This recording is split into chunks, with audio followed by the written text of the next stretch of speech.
Hello! hungry. Hello, everyone. Welcome on in and happy Monday. I hope everyone has had a survivable day, or will have a good day, depending on your time zone. So you can see, we are back here again with some more Rails of Mourning, our pulp noir campaign set in the world of Eberron. And the music you are hearing is by Aaron Kenny. It's called The Black Cat, and you can find it over at the YouTube library of royalty-free music. Music and sound effects during the game will be by Sirenscape.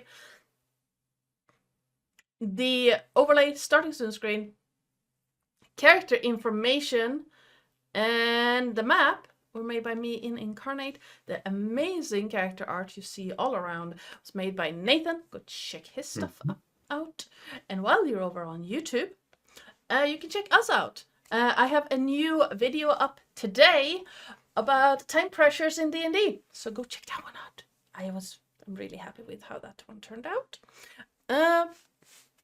And if you want to go and talk about it, we have a Discord server that you're welcome to join. And last but not least, if you want to see what you can do to help or hinder the party, you can do what Lillith has done and type in !perks in the chat. On that note, let's let's go around the table and introduce our characters. There we go. There it is. And let's start with Andy. Yes, more ducks. We need more ducks. I'm Mandy, I think. And I intend on portraying Craren, the slightly delusional illusionist wizard. Delusionist. Monsieur Craren. Lord Craren. Iceland used to be the only country in the world without mosquitoes, but that changed in October of 2025. Aw, who brought mosquitoes over? Not entirely sure, but traveling bits. And from a technical point of view, pumpkins, they are a type of a berry. Huh. I always thought they were a fruit. Lillith. Hi, I'm Lilith, or Lily, or Lils, who cares anymore, Queen of Ducks. Yes, thank you, my underling.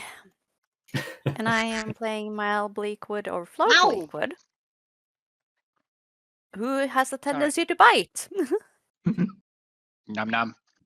Nom nom, blood hunter, nom nom nom nom nom. Speaking of biting, as I'm sure that was either biting or scratching that caused that noise, Terris.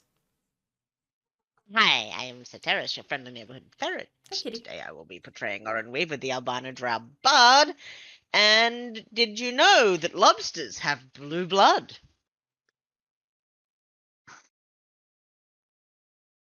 I didn't know. Usually yes, lobsters are boiled when I see them.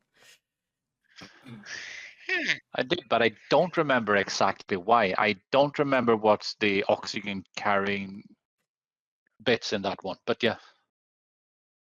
Ooh, I might have. At least lobsters and horseshoe crabs, right?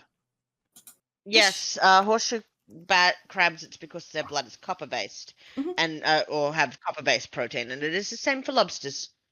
Yeah. Rather than the iron-based hemoglobin, they've got cyanin, rather. I can speak today, barely. Psycole. Hi, I am Psycole. I am playing music. Yes. That's it. That's fine. I'm done. Get off me, you horrible cat! We're doing great English today. number 1. Yes, sorry. I'm playing Rebus Dowdawn, the Galashtar barbarian fighter, telekinetic, fire hating, wizard beating, Hey. werecat, panther. Shall we try and make a bet on how long it takes until Remus actually uses Cryon as mage armor?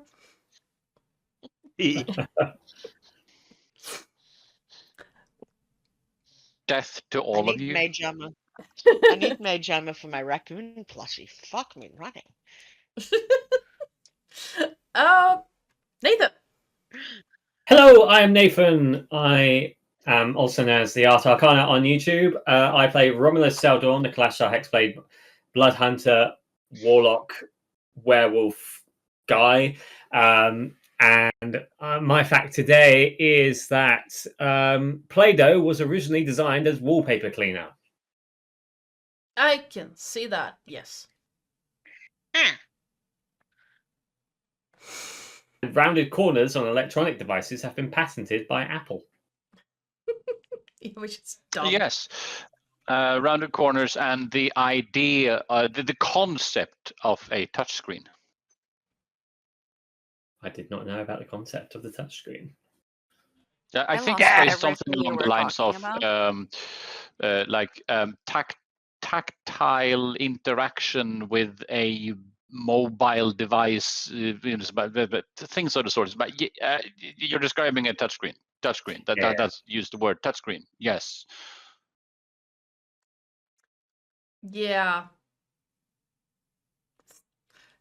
That went well for them, didn't it? I can't Oh, stop watching Psychole's beard. It's I've very realised nice it's- beard. I've realised it's long enough that I can now fork it, Yes. which you can't see because I've got a dark t-shirt on, but it's definitely forked. Mm-hmm. And I need to go find my. I had a load of like beard beads and like bands and stuff to put in it, which I think I might have been. So I might have to go and invest in a new set. You need to Oh, braid you- them together. You need to look up Sean Dare and just do that. What? Might you? Hold on. How do you spell this thing? Oink. Sean. Hold on. Let me spell it out for you because he has a very weird spelling, because of course he does. That's not my Discord. Sometime this century. There we go. There we go. Sean. Think it's something like that. There's some weird squiggly bits in between as well. Oi, Yes. Hi. who are you? I'm Ardana or Joe or Oi, you there, since Lillith is here. I am the GM and channel runner around these parts. And, well, Terris kind of stole my fact. I was going to say that horseshoe crabs have copper-based blood. So, I'm sorry. it's completely fine. The I'm gonna fact give got you out there. something. The fact got out there. I can add that horseshoe crabs are currently under research because of their regenerative properties. We don't want humans to regenerate. No, but it can work on all animals, not just humans. Ah. So they have really, really cool regenerative properties. Horseshoe crabs are also one of the world's most known living fossils. Ooh. I like I actually did not know that.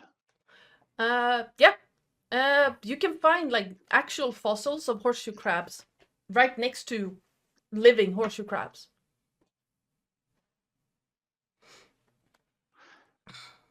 This used to be my great. Yes. Speaking of repetitive nonsense, anyone wanted to give us a recap of what happened last time? No.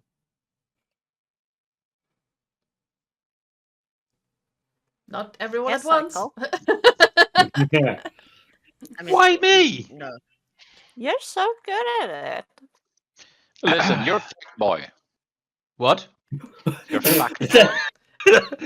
Okay. I definitely heard that as Fat boy. No, I heard. I know I am, but I don't want to be called out on it. That's not what I heard. I Oh, think what I did you- heard the same thing what you heard on. Oh, did you hear it as fuck boy? Mm. Yes. Oh, I heard come that on! No, because Oh, that's what you do on. glitched when you said that. It kind of skipped, so all you heard was "f boy." It's like what? Oh, it's so funny I to me. mean, okay. Let's rewind. Recap, man. Yes, recap man. Hi. Hi, Rosie. What just happened? Right, recap. So last time, we started with Romulus seeing a being wreathed in a blue light, which we later established was Gregor de Civis, a ghost of a one of the a ghost that used to inhabit the tower we had recently cleared of tree creatures, who was attempting to reenact his actions from about 6 years ago around enabling the Civis towers that were used for communication during the war. We informed him that the war was over and that it was no longer required, and we pointed out the fact that he appeared to have misplaced his rather large bronze tower. We just had the base that was left available. We decide we kind of have a chat with him, kind of point him in the general direction of where he needs to go. He wanders off and disappears. We may or may not see him, given that he pointed out he lives in a settlement in a very large border area that includes 2 other countries. So fuck knows. And oh, I'm paraphrasing. Crowin and Oren decided it would be a good idea to bury Gregor's tools as a kind of like a symbolic gesture to indicate that he has passed. And we decide to make camp. Yes, we decided to make camp. Mael runs off to do a little bit of hunting, but is unsuccessful. And Oren manages to capture a couple of hares overnight. During the night, Mael and Flo are unveiled as the Gollum and Smeagol of the party, with Flo being a very kind and slightly innocent individual, and Mael basically wanting to cast a new war, overthrow all of the hags, and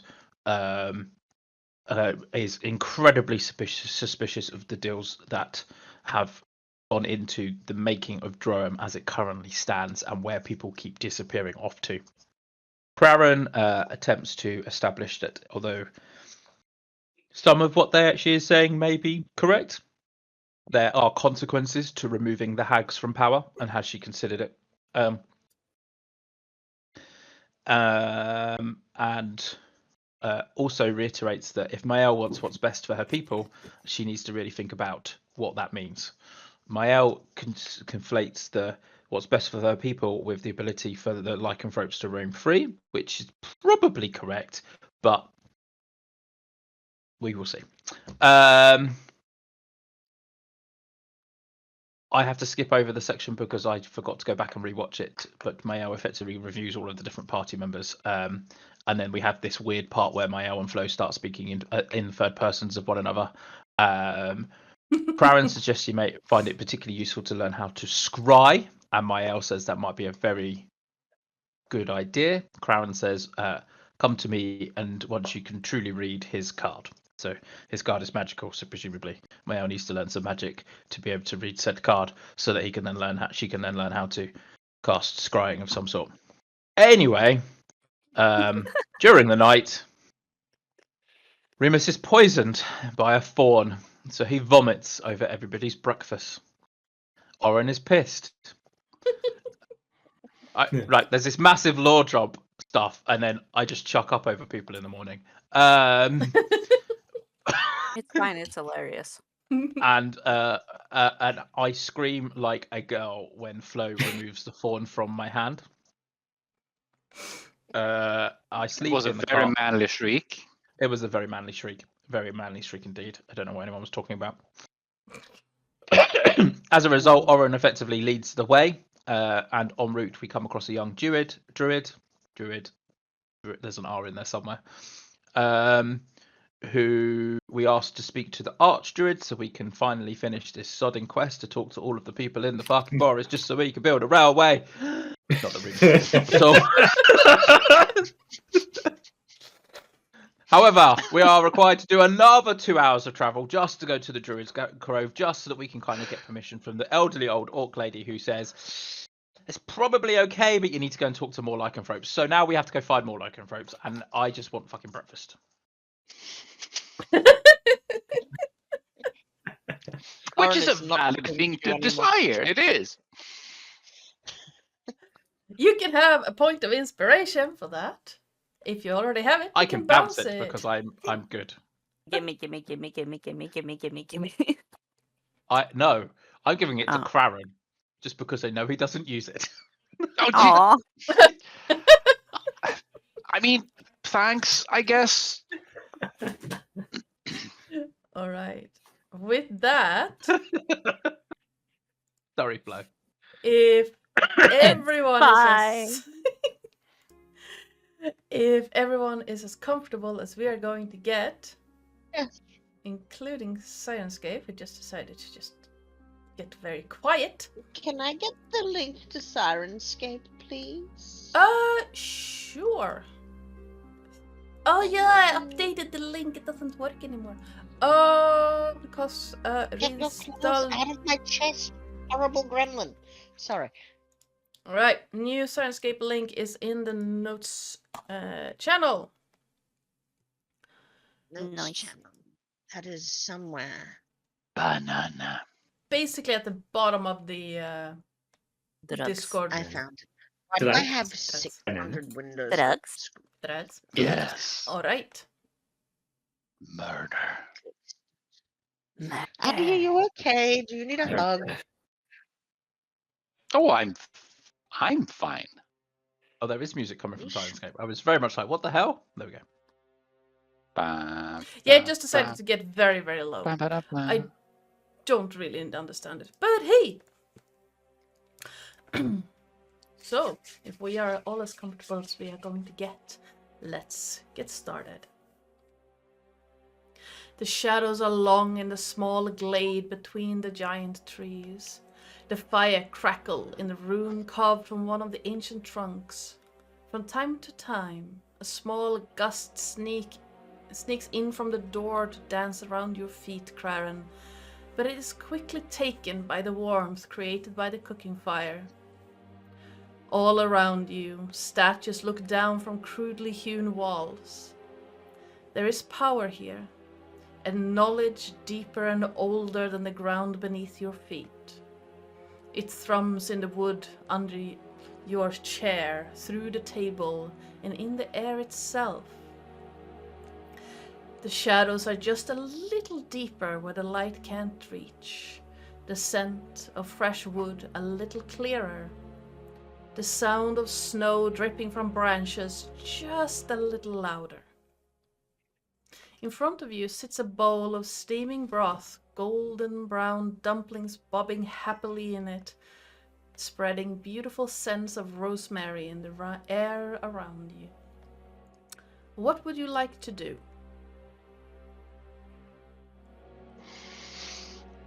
Is the answer of people out of the question? Not. Okay. It's generally frowned upon in public settings. I feel that's very narrow-minded of people here.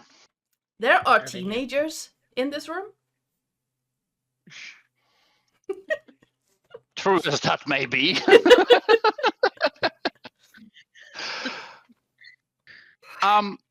But yeah, we entered this place last time, Yes. you know, more or less abruptly, and then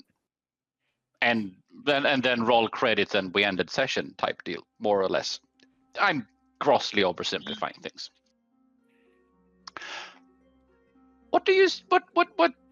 What's happening in this place? Right Is there now. Is there anything in particular, Monsieur Craren, is generally observing, it's a huge hollowed out tree. That's strange on a good day. But in Yes. excess of that, is there something sticking out? Shut up, Oren. Hi.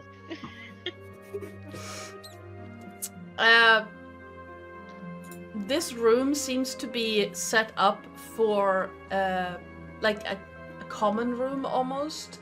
You have chairs made out of smaller tree stumps.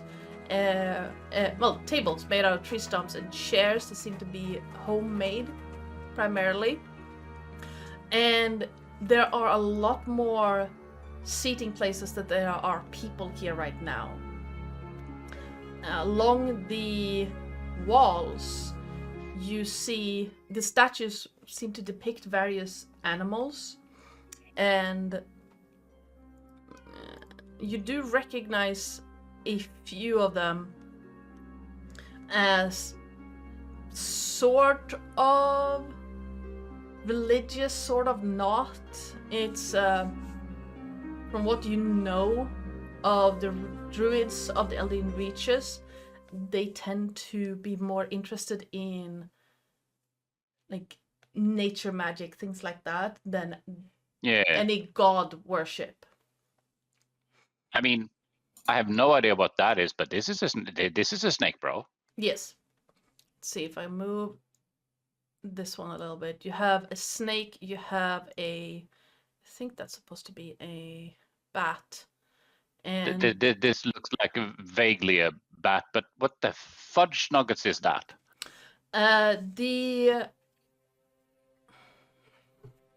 This is me looking through my notes. It's a cow. Hi, cat. It looks like a dragon with a boar's head.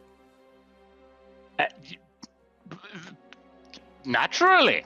Yeah, so most of the body looks like very familiar to other dragon motifs that you've seen like through your travels, but instead of that lizard-like head that you normally see on dragons, this one is more boar-like, with tusks and like tiny little ears instead of the flat, like no ears showing, but like crest of a dragon.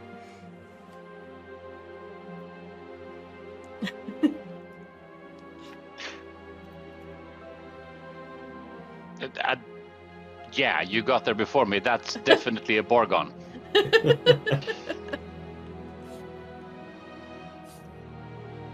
I bet the Borgon and a snake walked into a bar. There are also like We've seen it. various herbs growing all around the room. Right.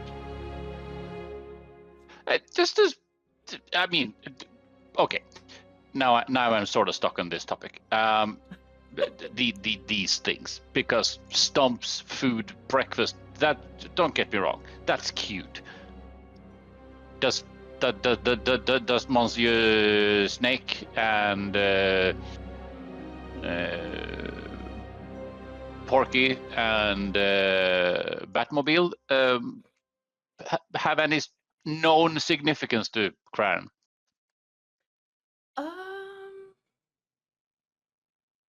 Give me either a religion or a history check. That old time religion? Yes. Right. Let's see. I mean, he sucks balls on both of those topics, so let's do some history. All right. And sometimes just for recreation. Uh-huh. What does Oren know about history? Oral history. It depends on the Very context. salty. Is it going to be one of them days today? Apparently.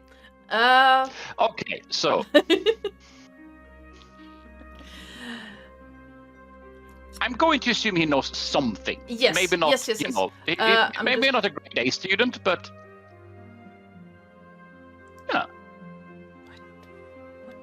But no, with an 18 history, you do recognize the motifs from the various like studies. It's a little bit strange to find them in what looks like a primarily orc centric druid grove or druid camp, but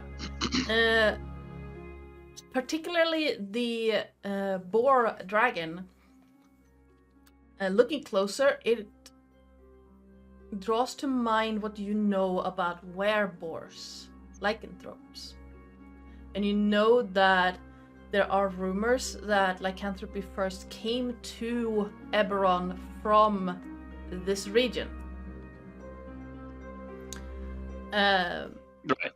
The snake and the bat, you draw to mind that there are creatures that easily hide in the night. Not sinister or anything like that, but they have to do with how to say it? Things that herald end times. And you are reminded of a group of individuals known as the Children of Winter, a druid sect in this region. So basically Swedes. And yeah, if Swedes want the world to burn in order to be renewed, yes. More of a winter. Yes. And the Children of Winter are basically waiting for the world to end in what is basically nuclear winter, and then for it to be reborn. Right. Are they attempting Okay. to make that come about, or are they just waiting for it? They're just waiting for it. Some like, yeah, with an 18, the Crown would know that most of this sect are just basically waiting, but some are a little more proactive, spreading plagues and diseases and rot. Their whole thing is that it basically spore druids, like, decay and rot is part of the life cycle, and some are a little bit more proactive in making that happen. Most are just accepting of it. Most are just like, it's a part of life. We're not gonna do much, but once the world has ended in winter, we're here to help spring come and Eberron rise without the problems of her siblings.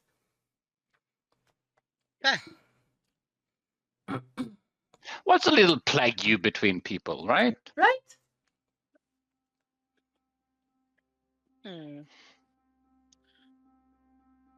That's fair, I guess. Mhm. I'm not saying that makes this place any more charming. I'm just saying it has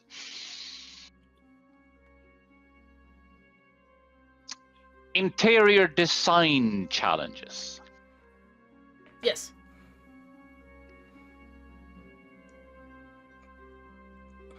Nice. So, religious fuckwads, excellent. Nice to know we're in good company. Breakfast is something you desire, Remus? I actually think we're at dinner. I've just realised. Breakfast was when I chopped up this morning. Well, I mean, post breakfast, further sustenance. Fancy some brunch? Yes. Perhaps some lava.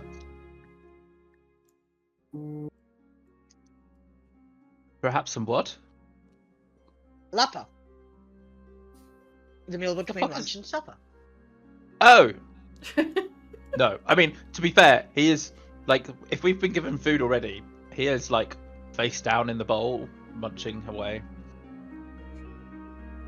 He's deliberately making a mess to try to embarrass everybody. Not quite succeeding. We've seen worse. You've done worse. Yeah.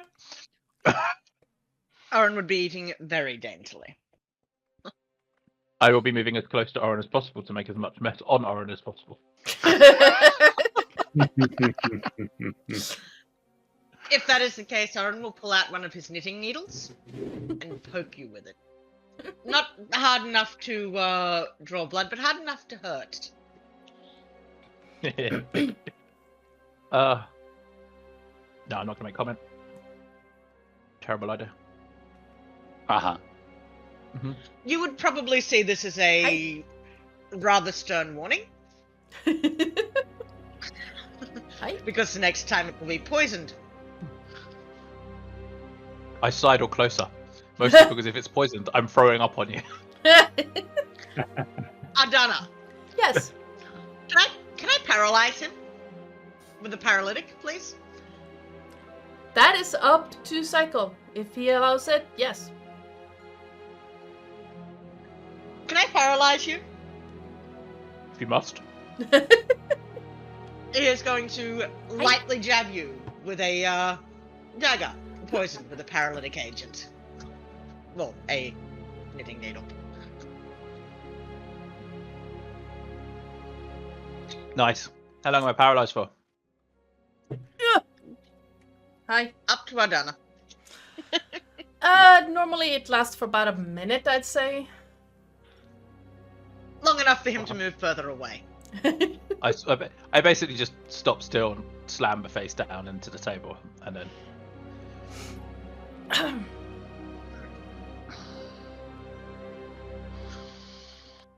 then after a minute, I'm back up and I go, right, so. I'd grub. What's next? I believe we're heading on a minor, much like this general area, this general detour.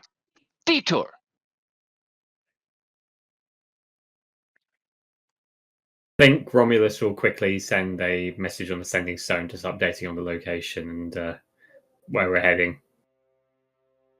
Why we're heading. Why we're heading. How we're heading. Who we're heading? What do you say?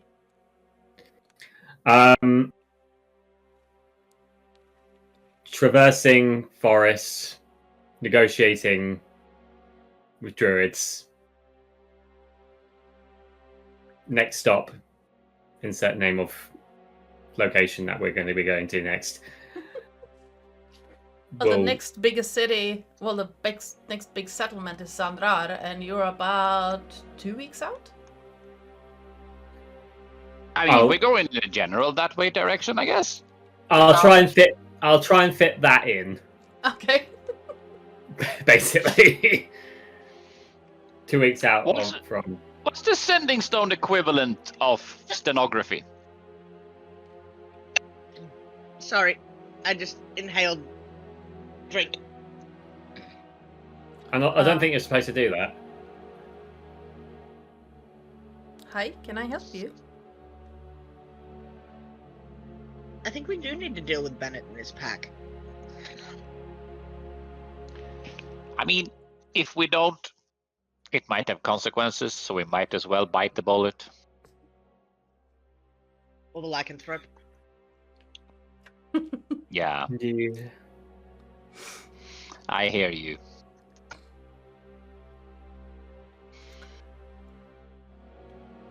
But yes, we quite plausibly should look into that.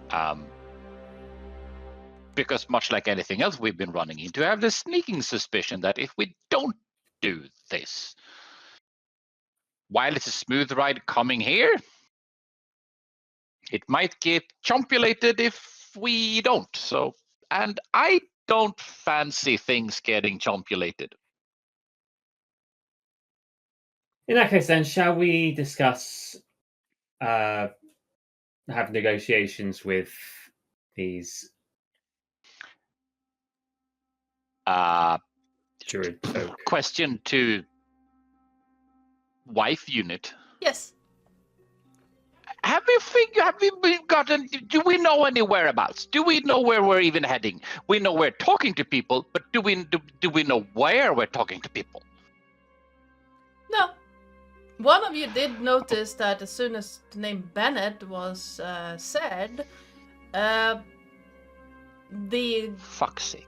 gruff man that led you here reacted by looking at the other human male at the table in a oh fuck kind of a way. I think that was me. Yeah, Maybe. Yeah. I don't remember. Let's see if Do they smell funny? it's Romulus and Craren who noticed that. Ah, Romulus and Farron, right. You can give me a. What's your passive perception, Mile? Passive. Let's see. It's 18. Where you're sitting right now, there is a distinct wolf scent that is not yours or Romulus.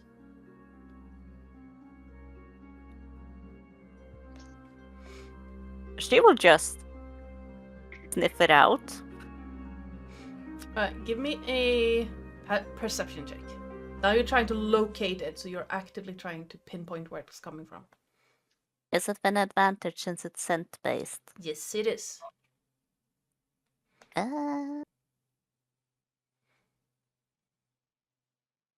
Well, the dice have spoken at 22. Turning around, the gruff man that you talk to. Let's see. He's messing up the names. Hold on. Jonas. Eric and Jonas. So Jonas is the guy who led you here. Turning around, you see Jonas standing not too far behind you, Mel, and part of the scent is coming from him. Is it this guy? This. Nope, that's This a guy. double. Yes.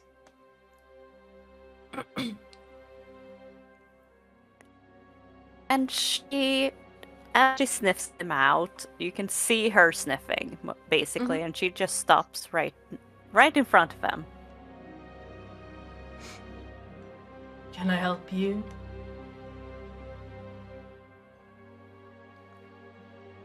Well, you kind of smell like me. I didn't know druids also did lycanthropy.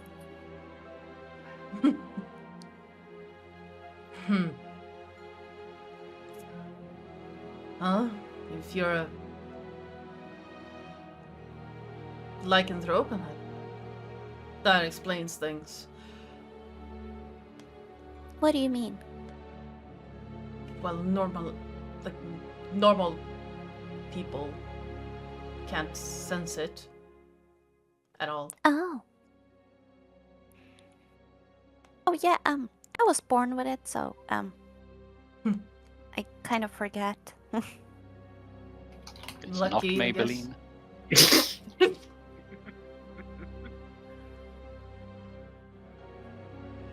Lucky, I guess. I was not. Again, can I help you?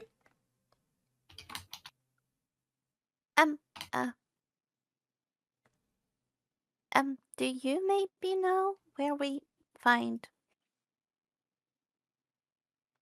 the others? I would like to talk to them about the train.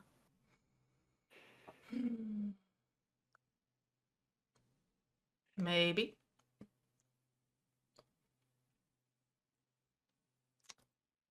It's not me you need to talk to, though. Oh, that's why I'm asking where we might find them. Looks from you and looks like over his shoulder towards the other man's. If I tell you, will you kill Bennett for me? What's in it for me? Saving a family from trouble? Um, Hmm. I don't know. I mean, I never heard another lycanthrope before. But if he's a bad lycanthrope, I guess we can deal with him.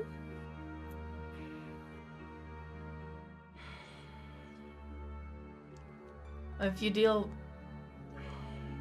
Not my place to say.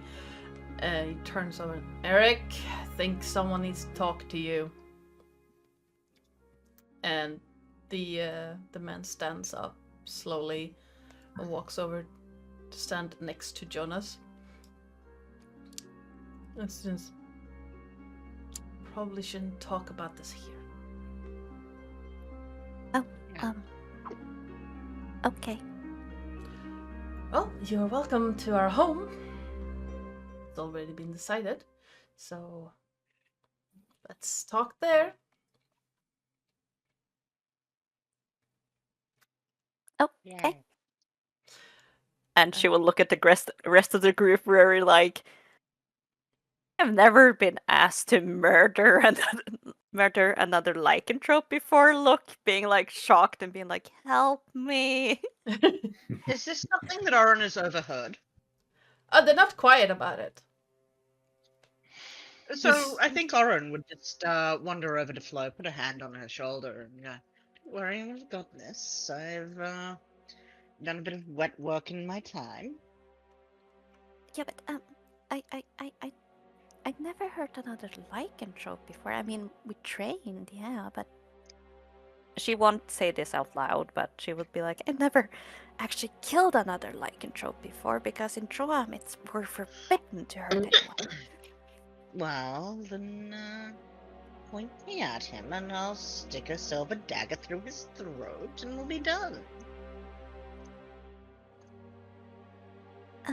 Oren, have I ever told you you're kind of frightening sometimes? And you can Oh. see Flo being like her. I mean, you have your hand on her shoulder, and she's like, help. Now I'm even more frightened. Oh, I'd never hurt you, dear.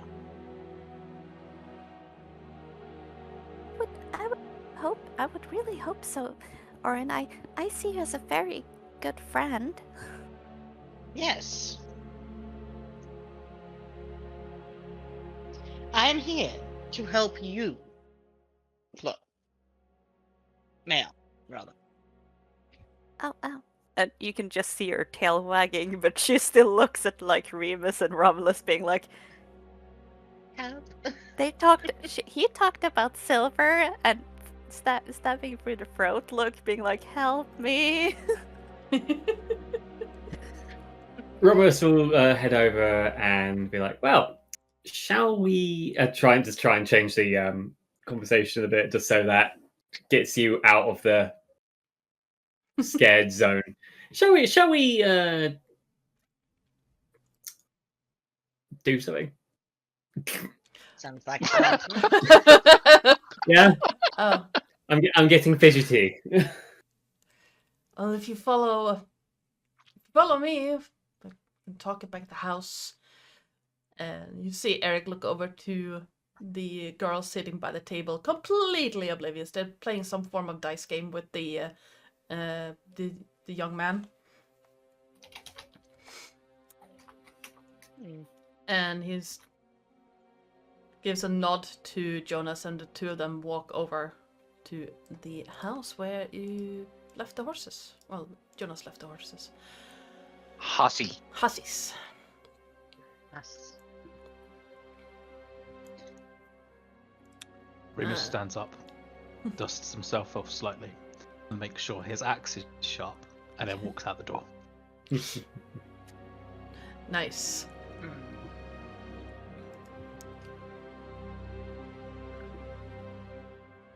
Flo will follow, Like it. very like scaredy. Oh. Poor little bean. What is that? I have Sorry. No I idea. was playing with a new option. No. What? Okay. Oh, FX. Oh my Yeah, god. sorry. I I pressed the forgot button, that's found something, and I was like, "Oh, this is fun." I Oh. forgot that's a thing in the updated version. Yes. Oh. How? Where? Oh, that is so Ah. cool. Oh. Oh no, my players have found new toys. Help. Help. Help. Ooh. Oh, look, it's got the I mean, Karen's while we're favourite. at it, there you go. Let's keep it acid at least. Mm-hmm. Nice. Orange is glowing. All right then.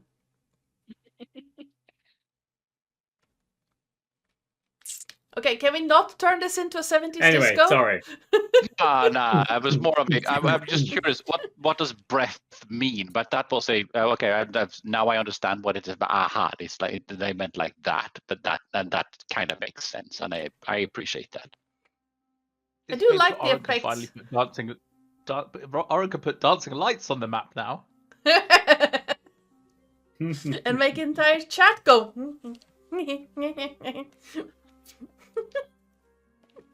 All right.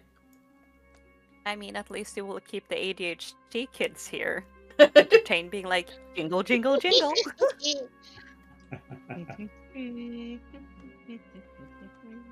All right. Sorry, I found something fun, and now I've disrupted the game. I No, I'm just apologise. waiting for everyone else to just. Alep, Okay.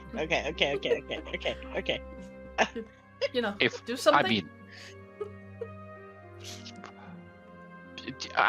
we're outside the thing. Where did thing? They went north to where the horses are. Uh-huh. I mean, come on. Let me select the thing, not the thing. Select button. That the one. That's the one. Yes. Blap. All right. Flo will hide behind Romulus the whole time, now a little bit frightened of Orin, even though he says he's her friend. It's like he says it in a scary way. Romulus will whisper, "You're fine. He You're is fine." here to help you. Yeah, that sounds frightening. When you're like, That's the after this heart time. of a young boy in a jar on the desk. On his desk. Hmm. That's Stephen Kingism.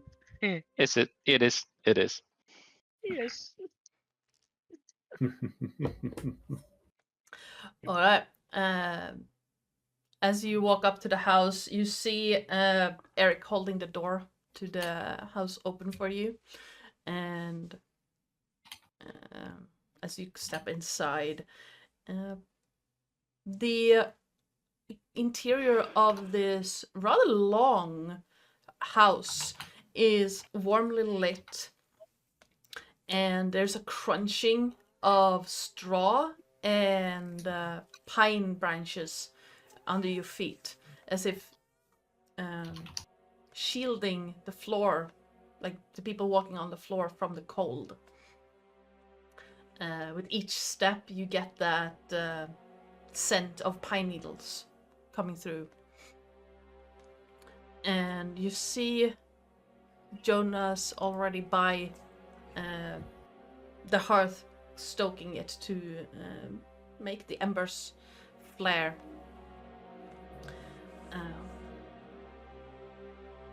After hanging his cloak up, or coat up, on a nail on the wall, Eric walks over and sits down by a small table and indicates for you to find a seat. There are several chairs, all looking homemade.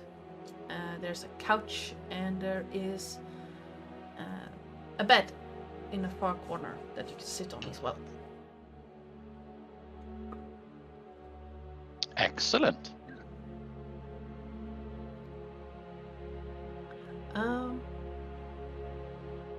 Eric then turns to you. So you're... If you deal with Bennett, it would be a great favor to me. I don't have much, but I do have some tokens I managed to get a hold of a while back. They can let you survive Great Falls.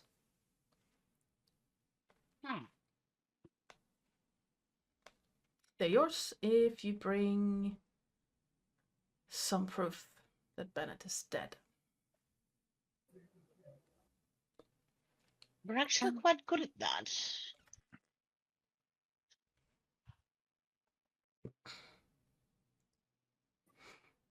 Just a quick question. Why do you want him dead? She peeks behind from Romulus, being like, why do you want him dead? You see Eric look over at Jonas again. Jonas just huffs for a moment. I ran with Bennett's pack for a while. And I grew tired of killing any random person walking through the woods. Do elaborate, please. Well, it was fine during the war. Keeping the reaches free of people who didn't belong. We were doing our part. Then the war ended, and Bennett told us to continue. The Elden Reaches were free, our forests were protected under treaty, and yet Bennett wanted to kill anyone who was not a druid or part of the pack. So a delusionist, mass murdering fuckhead. I don't like that. That doesn't sound nice at all. I mean, everyone should be allowed to go where... Well, if they're just passing through. Yeah. So I packed up my things, a few things that were mine, and I ran. Honestly, I don't blame you. Owen found me snooping around outside here, trying to find food, and invited me to stay. Jonas was already here with his kids. Now I live here too.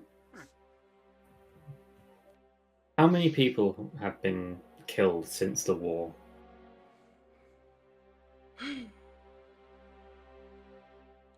By me, 10.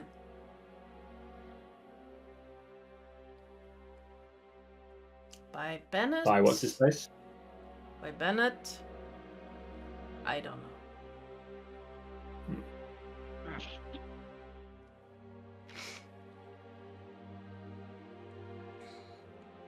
I can't tell you. It's... If he's been killing innocents. I tried to only kill those who attacked me, but they did not provoke unprovoked attacks. Yeah. It's a grey area.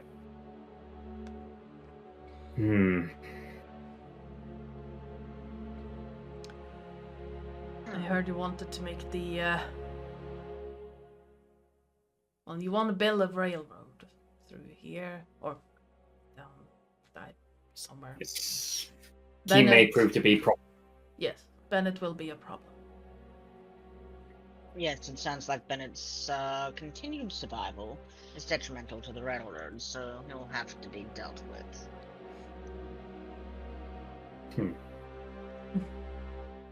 I mean, from a logistical point of view, you're not wrong.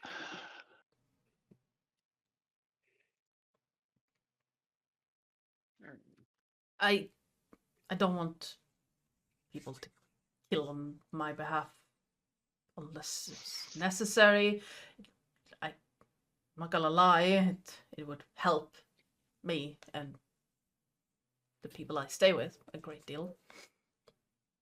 Have they proven to be a danger to you guys? Bennett's scared of Owen.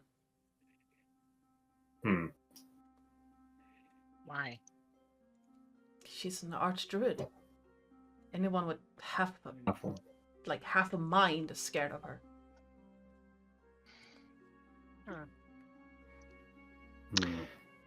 Postulate the following.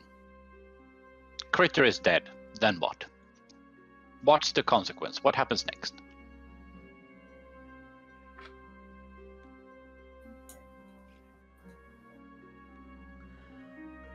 Bennett dies. His pack will be in shambles. They'll probably fight. What will they do? They'll probably fight internally over who's gonna lead next. How large is that pack? How many are there? Individuals? When I ran with them, we were 13.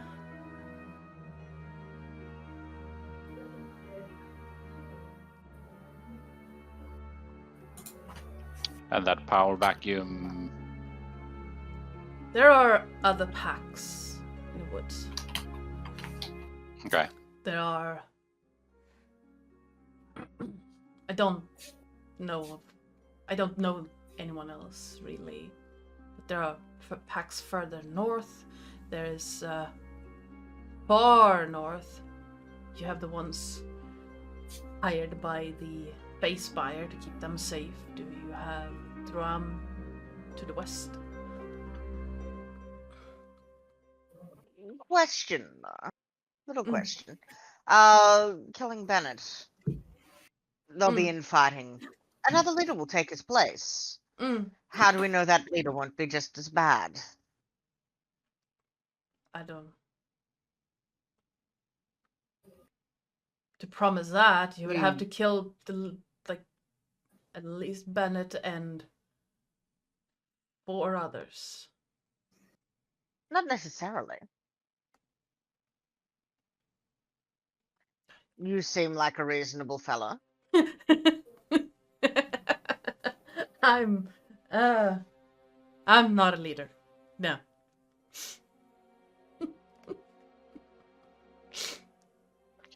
Well, you know. You say that now. Some people are born great and others have greatness thrust upon them.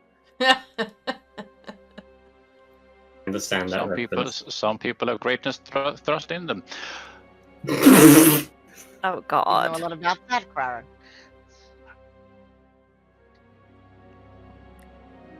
I'm glad my children are here. What? Nothing. I mean, what?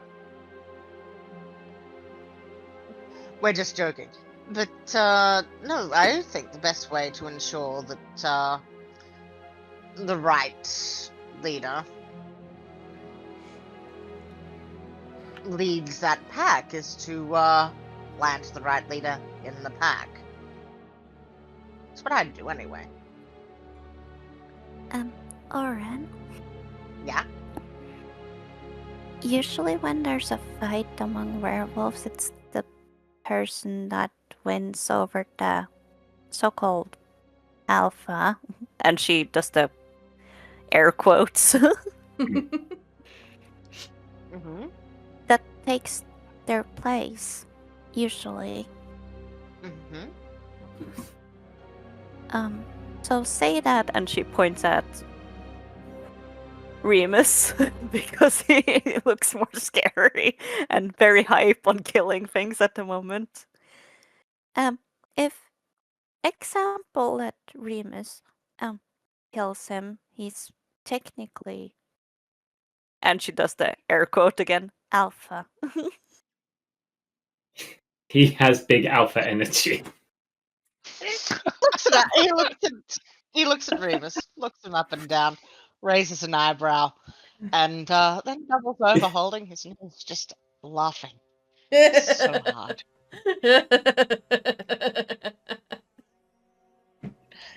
He is having trouble breathing. He is laughing so hard.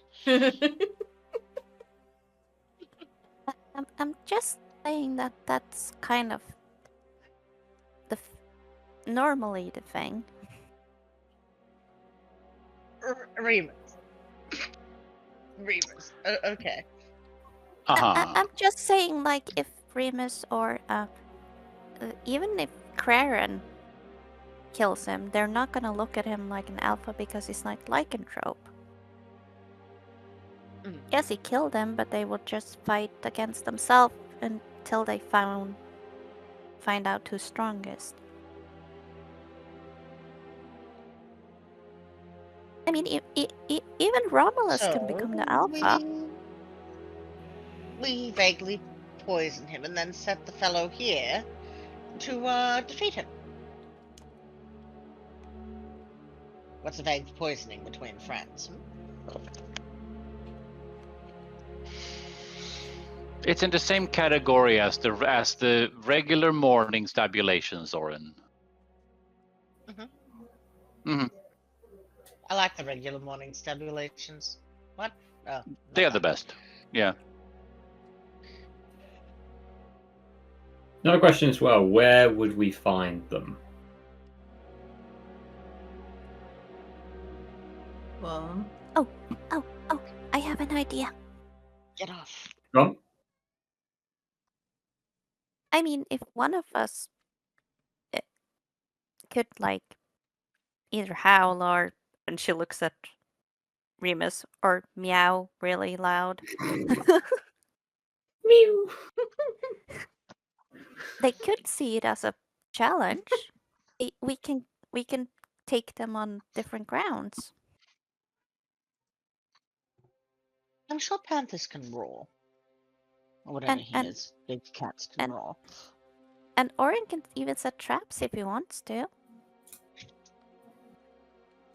Traps, yes.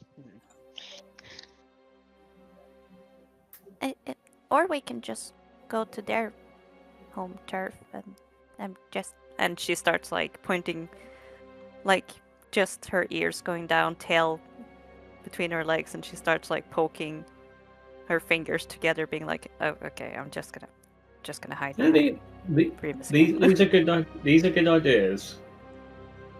They are. I think we need to basically come to a decision. Do we want to lure them out? Do we want to fight them on their turf? Did we want to find like a vantage point in the forest somewhere which could provide a good opportunity to surprise them? Do we want to bait them? What do we want to do?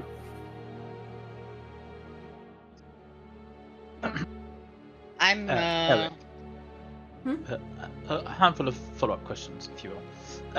Are they all of the werewolf or lycanthrope variety, or do we have a menagerie of lycans? Oops. Bennett's pack are werewolves. I should mention that he has 2 wolves as pets as well. Big wolves. more pets. Wonderful. Oren, no more pets.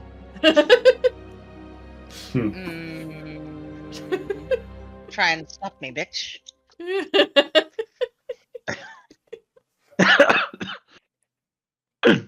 And broadly speaking, what direction do we need to travel to find his main camp? And how far away do you anticipate it being? I haven't been by the camp that was our main camp I ran with them. It doesn't exist anymore. It was destroyed. But there is a path that he normally takes, like the group takes when they go out like hunting. It's a bit northeast of here. It's kind of like a small ravine. If you're clever, you might be able to ambush them there. But you have to be early.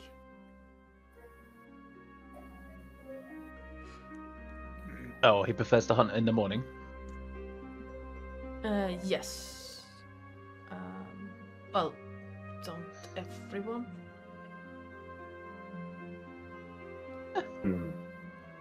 I'm technically nocturnal. You did look a little pale, yes. I thought that was just, the winter. Complexion. Oh, right. Sorry. I shouldn't assume. I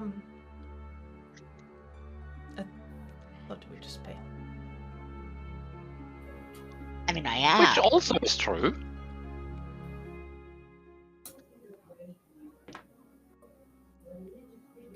Oh, I definitely am. yes. So, if you deal with Bennett, I have 3 these little chips, markers. I think they call them chips in Sharn. And he holds one out, and it's like this small metal disc with a stylized feather on it. Would we recognize? Would Remus and Romulus recognize them? Yes, they are feather Yes. tokens. They are used a lot in Sharn to prevent sudden death from falling off bridges in Sharn. Oh, the memories. Yes. Oh, you've got some feather tokens. Oh, you recognize? No, yes, I have 3. You can have them if you kill Bennett. That's basically all I have of value, really. Are you from Sharn originally? No. You The took guy- them off the corpses of travelers, didn't you? This one wasn't a traveler. This one was a soldier. Close stuff. Yeah. Bennett doesn't know I took it though. So. Well, Sounds fine. That's what I have of value that you can have. How far away is this ravine he likes to hunt in? About on foot, your group, half an hour. Okay. And what time is it? Okay. Is there an echo? Is there echo in here? It's currently say about 6 p.m. So the sun is starting to set, and Bennett hunts there in the morning. Okay, so it might be worth maybe like coming out here, resting up, prepping, and then get like up really, really early tomorrow morning and get in place. Sounds like a plan.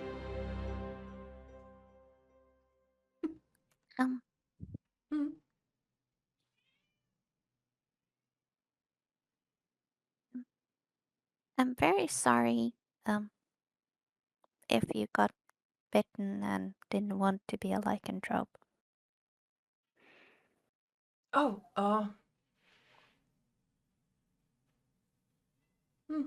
thank you. Oh, it was strange, but at first, but.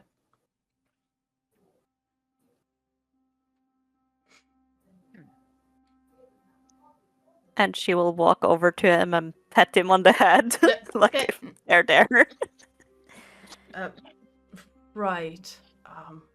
And how tall is this guy compared to Flo? This guy is maybe 5'10". So it's like pet. Well, he's sitting down, so it would be okay. It's not standing up, but yeah, he's about 5'10". Jeez. Well, Just... with that all being This said. is why you shouldn't pet poor Flo. Now she thinks it's normal. Well, with all that being said, shall we see about recuperating where we can and prep for tomorrow? Oh, right. Well, you've been invited here, of course. You can absolutely stay. We don't really have beds for everyone, but we do have mattresses and blankets and things we can put by the fire if you want to sleep there. Yeah, that sounds cozy. You can take the bed here as well. Anyone needs it. Well, what about you? Oh, we have extra beds up in the children's room. So I see. it's fine. I see. Speaking of, we should probably go tell them to come back sometime soon, but they're safe here. It's fine. Good. Yes, I never got a taste for children. Don't worry, I won't eat them. Jonas looks up and just gives you a death glare, Oren. Just that whole He gives touch my girls and you die kind of look. he gives him a little grin and a wink. Just don't worry.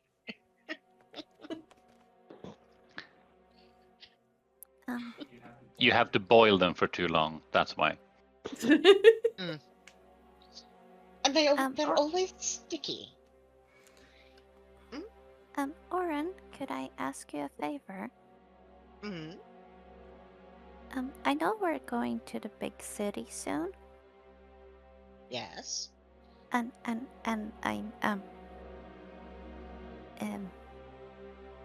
might not have run into too many silver hands that might also have gotten away who remembers how I look. You want me to dye your hair? Possibly give it a little style? I mean, if I'm quite light haired, so maybe a darker color would be smart, like maybe I can blackish. definitely do that. I can definitely do that.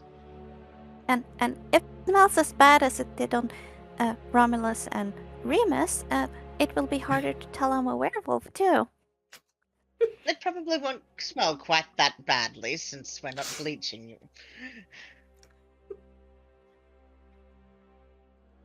I think I killed Joe. I will not tell you how I bleach there.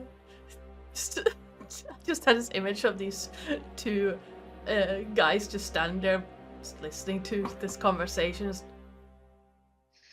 What?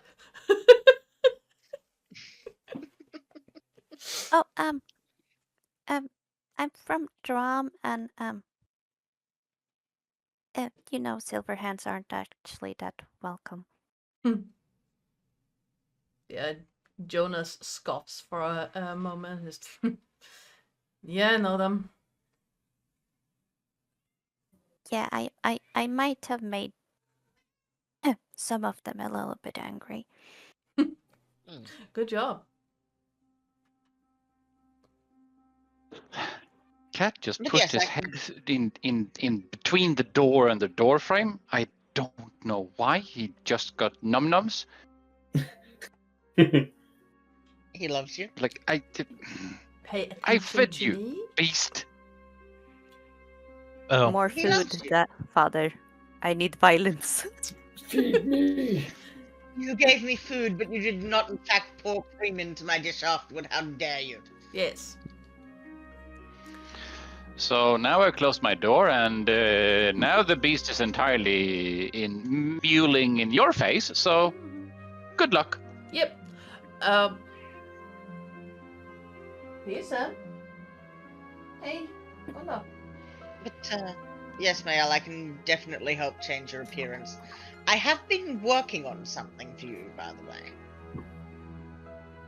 Oh, Hmm. it's not something with silver again, is it? No. And with Ardana's permission. Yes. With Ardana's permission, he will pull out a single crocheted horn, like a goat's horn. He's sort of making her a headpiece.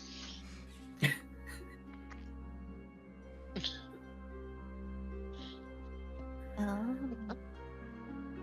You don't need my permission to make each other's like stuff. Little gifts. Yeah, as long as it's not like, ta-da, magic item, it's fine. If you've reasonably gotten yarn, which you have, and something to, in this case, a horn needs some form of stuffing, possibly. No, Psycole, no. If you can reasonably have that in your pack, go for it. You don't need my permission for that. As long as you don't say like, oh yeah, this is a magic item, then I'm gonna be like, where did you get that and how did you get that? Here, take he's a basically shield. he's Mind basically shielding making her ring. satyr. No, he's basically making her satyr horns that will act as noggin padding. So every time he's probably bitched at a bird, he's plucked it and stuffed the horns with them, with the feathers. Yeah, definitely. You can absolutely do that. Excellent. And they're not quite finished yet, but this one's done, and I'm halfway through stuffing the second. Need more birds. Help with birds later. Excellent. But if you could help me with my hair, that would be very kind. I know I have Of a course I lot of can. it. Oh, of course I can. I would still like to have, and she takes just a little bit of her bangs. A little bit of light here, though. I still want to remember course. my mom's hair color. So why don't we give you a fashionable streak? And you can see So her or- tail starting to wag. Is this the Oren fashionista arc? Yes. Uh-huh. I mean, you've seen how he dresses. Come on. Yeah. Uh-huh. Oh yeah, He's Oren already is... pierced her ears. Yeah, okay. He's So a hairdresser now. Oren and Kryren are standing out like a lot here. Like the coat that Eric hung up. Imagine like those like Western trench coat or duster kind of coats. That's what he was wearing. The druids you saw are basically wearing layers of just hides made into like usable items. They're not just draped on them, but like winter coats made out of hides. Jonas was also wearing like a Western style duster. So 2 people in And there's Oren suits wearing a and full jackets suit. are like, yeah. And then you have the barbarian and the twin brother of the barbarian who has like shirt. I'm only known as the twin brother of the barbarian. Thank you. Yeah, but, like, Story of my life. No. okay, get me right. Okay, so the twins are wearing like shirts, but like kind of like okay, not suits, but like coats, I think- right? Yeah, more kind of casualish. I think I've got like trench coat on, and I've got some armory thing underneath, I believe, and I know Remus has Yeah, like but- a trench coat minus the sleeves. We're both wearing the armor from the that we got. Yes. Yeah, Oh, yeah. close. Like, you're so basically you have 2 people who are way overdressed for this area. You have 2 people who are walking around, which is basically like if you're walking around in medieval chainmail in our world when it's not a Ren fair, and you have And then you have a small little yeah. werewolf girl that basically looks like she's been left on a train station because basically that's what she has on. Yeah. And then you suddenly probably understand why these two guys are like, what? What the hell is this party? What is this, and what did the Archdruid invite into our home?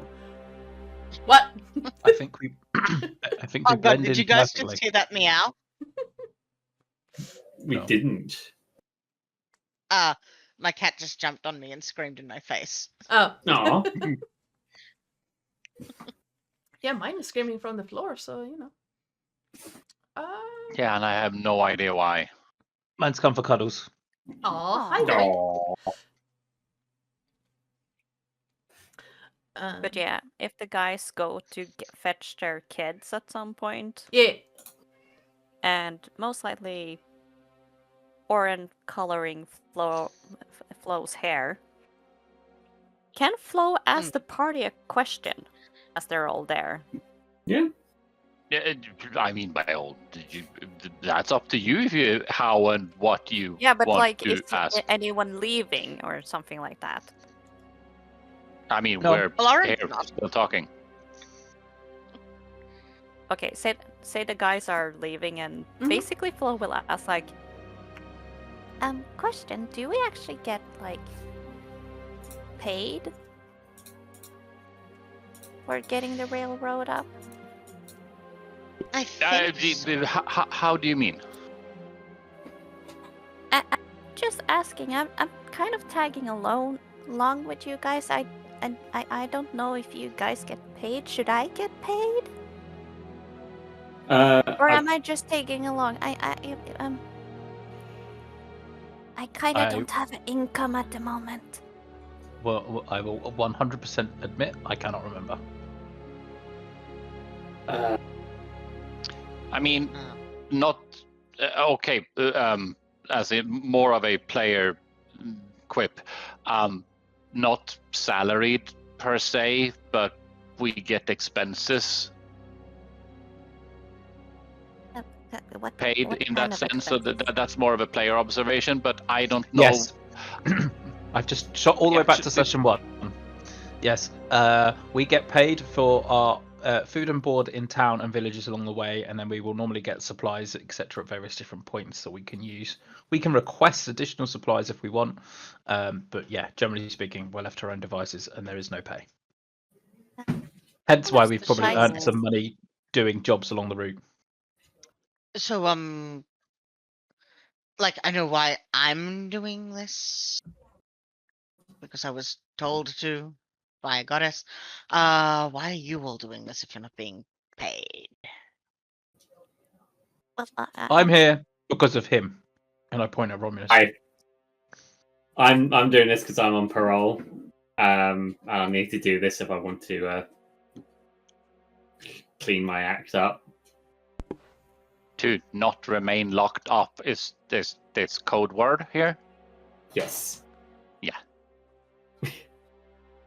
That's I'm why I just do. wondering if, like, if I'm helping you guys, do I also get paid for helping you guys, or am I? Do I have to pay anything? I really don't get this railroad thing. I mean, if you want to make a request for something when we are in town next, What kind 'cause, of for- requests? well, for example, I believe Remus requested for some night vision goggles. Yep, At one and I point, point to the things that are hanging around my neck. Yeah, he requested them. So anything of like practical use, I suppose. So Oh, so I if can there's make requests too?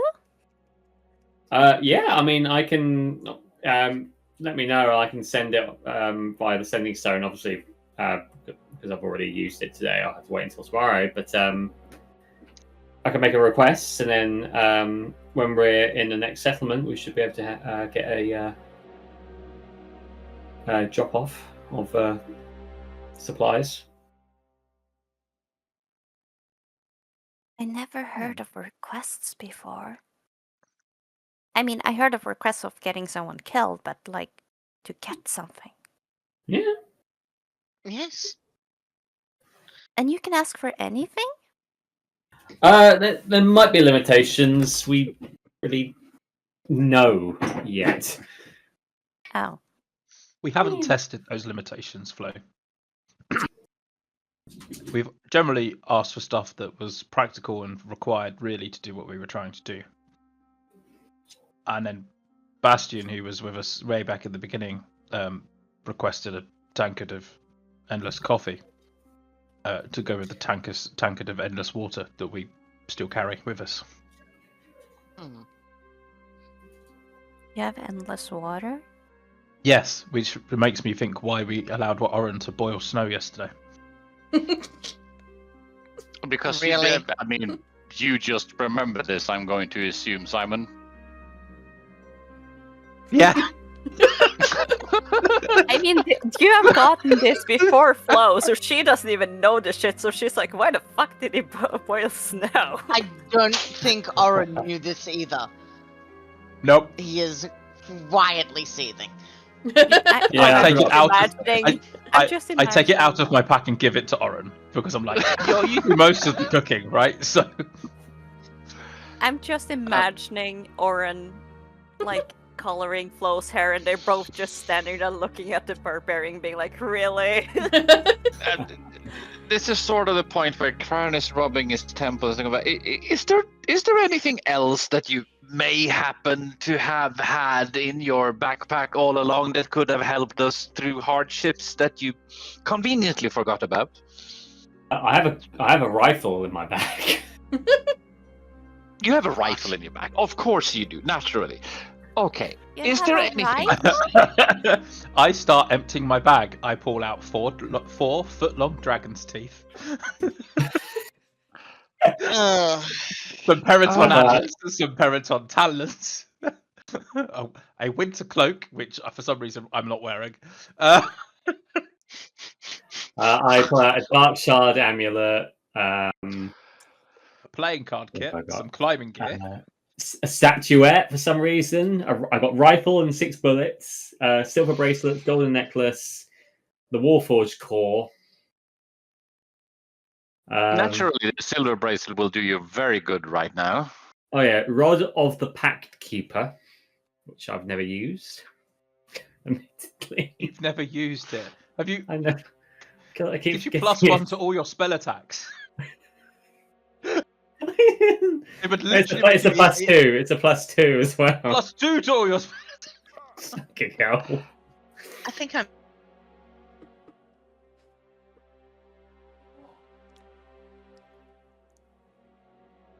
Okay, anyway. That's everything noteworthy in my... How to phrase this? How to sum this up? How to quote someone? You dense motherfucker! I just love how Nathan said all that, and my Discord just froze. Like even Discord couldn't believe it. Oh my god. Karen? Yes. Because when everyone else started rummaging through their bag, so did Flo, and she takes out a ring, and she looks at Karen like, Karen, do you want this one? What more exactly is that? So the thing is, I had a tendency to fall out of trees when I was little, and I started and I haven't used it for a while because I know where not to jump. And seeing that and remembering that you almost fell to your death, I think you might need this ring of feather falling more than me. If you really don't want it, I guess I can take this. Yes. In case you do dimension door high up again. You know what? Good point. So she will I'd give certainly her ring of appreciate it if feather you, falling. Yes. I would certainly I'll appreciate note it if this. you didn't fall to your death. And I have the ring of water walking. And I Hmm. do use that a lot. That seems very handy. Oh, it is, especially when you have silver hands after you. I see your point. I like this. Remus, would you like the gun? Yes. Right, so you get a rifle that is worth 800 gold and 6 bullets. I also have and she pulls up 4 potions of healing that she brought in draft I have 2 from the regular 4 potions of healing kobolds. as well. I also have some health potions if someone wants some. Maybe or a nudge, nudge, hint, hint. I'm fine. Uh-huh. You can have one, Oren. I have 4. Well, I did some the thing bargain with a is- kobold. The thing is, it's probably not going to be useful for me to hold it because I'm usually the one that is unconscious. It does Question have a to point, the and DM. she gives a healing of potion to Craren. Question to DM. If you have a healing potion in your pocket, Mm-hmm. and you say you get, I don't know, stabulated up for some reason or other, right? Uh-huh.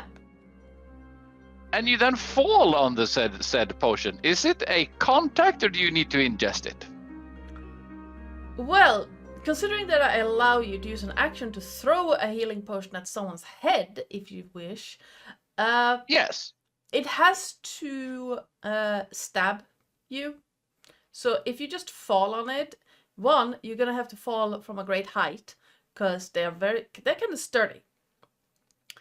And 2, and this is purely based on the shenanigans that can happen in Baldur's Gate 3 when you throw it at someone and it misses and it's just on the ground.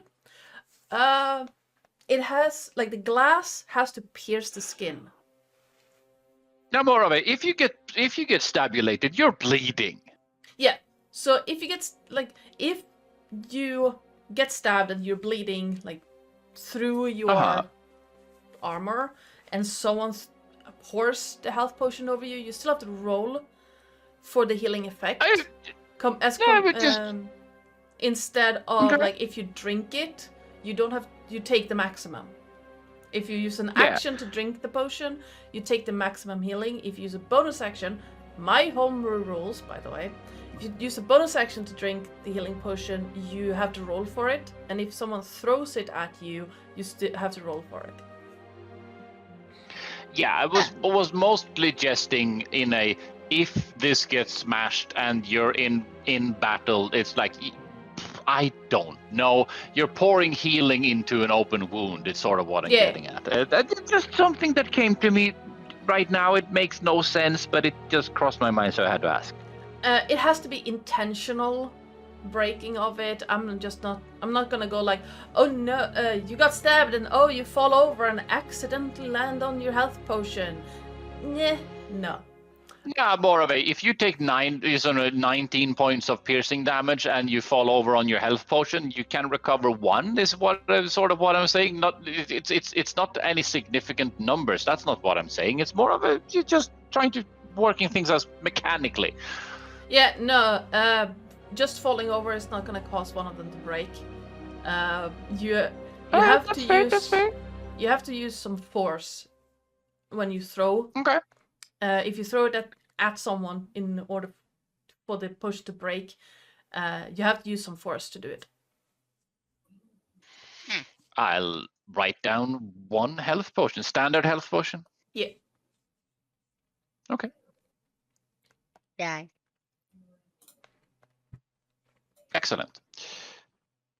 No, it's just again, just a scenario that had not previously crossed my mind. So it's like, have to ask, because we seem to bump around and not run into things. Yeah, no, there has to be an intention behind it. It's not like, oh, every time you fall unconscious, there's a risk of you falling on your potions. No. Yeah. Because, one, that's silly. Two, that can potentially waste a lot of money. And three, me. This is true. This is true.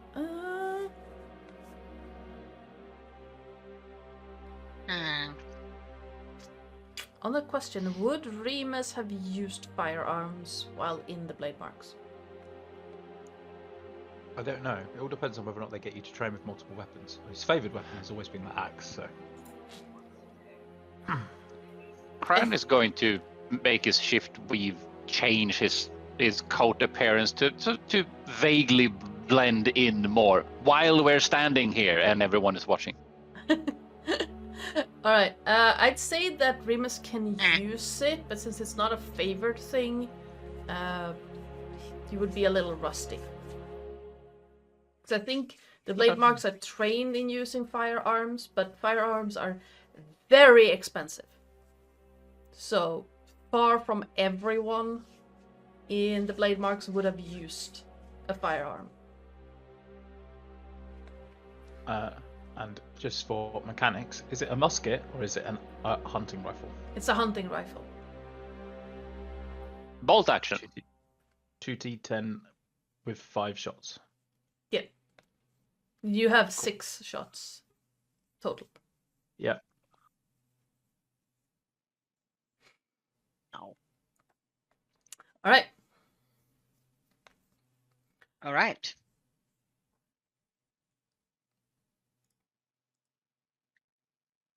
Wow, everyone knows what everyone has.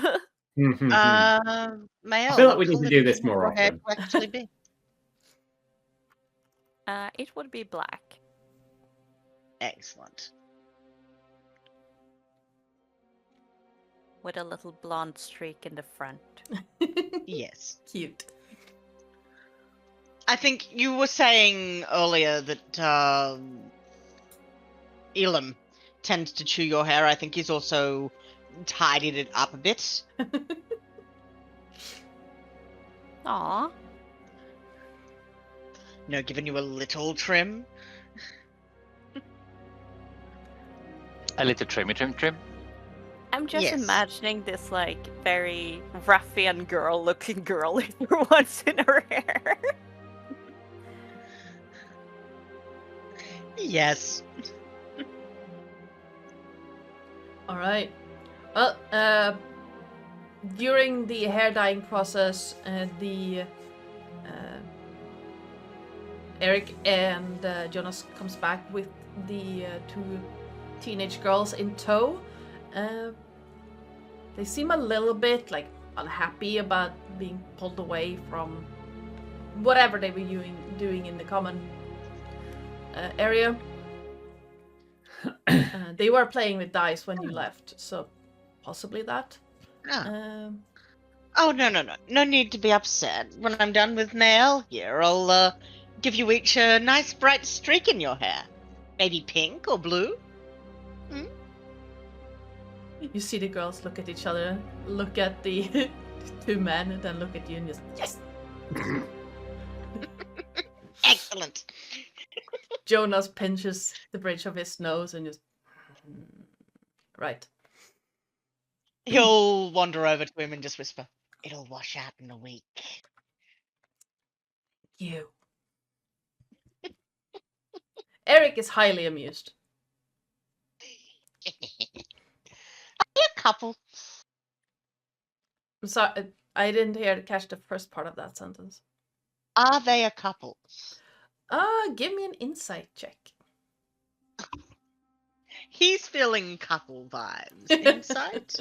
He's got a +2 to that. That's a 9.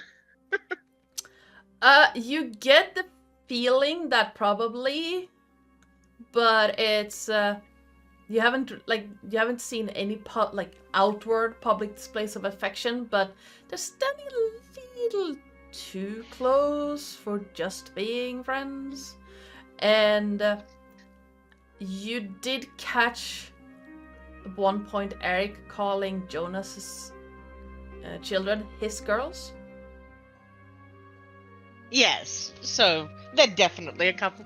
Yes, you needed an 8. Little grid. God damn it.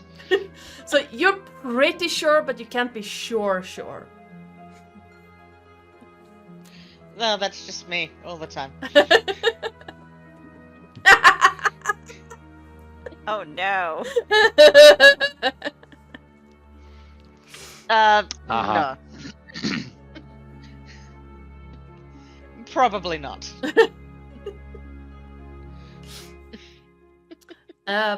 Yeah, Jonas and Eric take time to pull out like straw stuffed mattresses for you and laying them out around the hearth, and then you can hear rummaging from what's it called, the loft.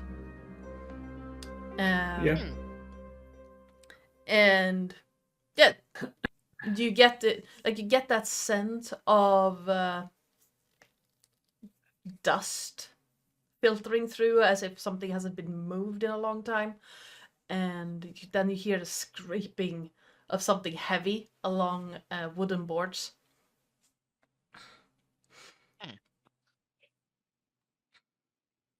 And you know that Yep. of heavy furniture I being know the moved. Would you like some help there? Oh no, it's completely fine. You just have to move it from under the ceiling, or someone might sit up and bang their head. Be funny. Well, feel Funny free. for me, not funny for you.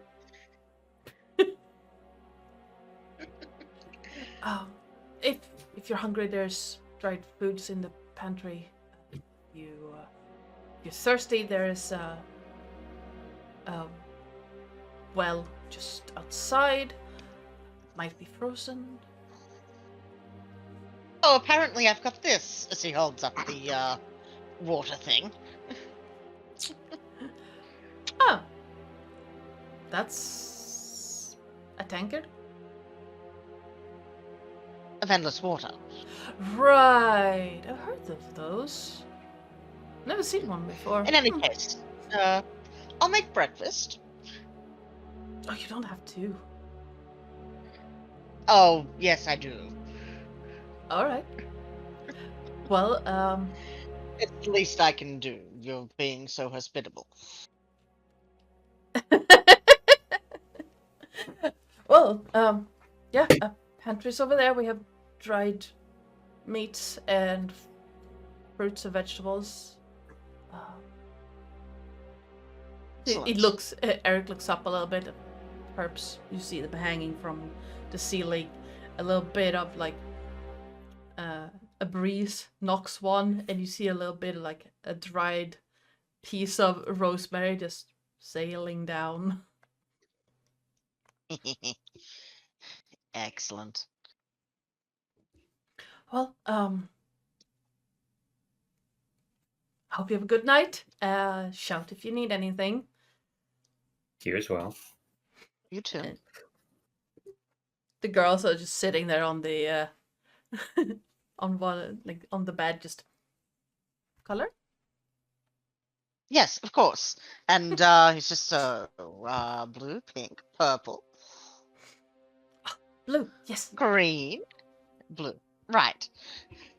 And yes, he will proceed to give them a stylish streak like Flo has in blue. Both of them look at each other, is very happy with the blue streak in their hair. It is only temporary. Mm-hmm. Never had color in my hair before. It's fun. It looks lovely, girls. Really. Thank you. Yes. And you see them just start whispering back and forth as both of them run up the ladder to the loft. Yes. Their father's Or- going to skin me in my sleep. Crane will speak to Oren in Elvish and goes, Oren, just how about you forgot that there was permanenting agents in the collar? Oh. Maybe. Maybe just a little. I'm just saying it might prove amusing. It might. Yeah, looks you up and down, Craren. It's just, you're next. Maybe a nice ombre. If you're attached to your jewels, you won't. Well, you are.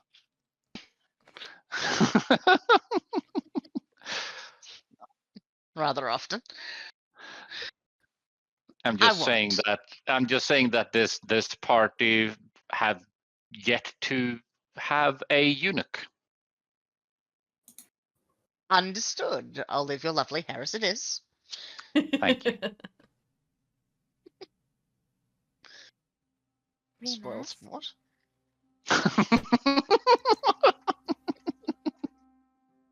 The elves are elving again. Oh no.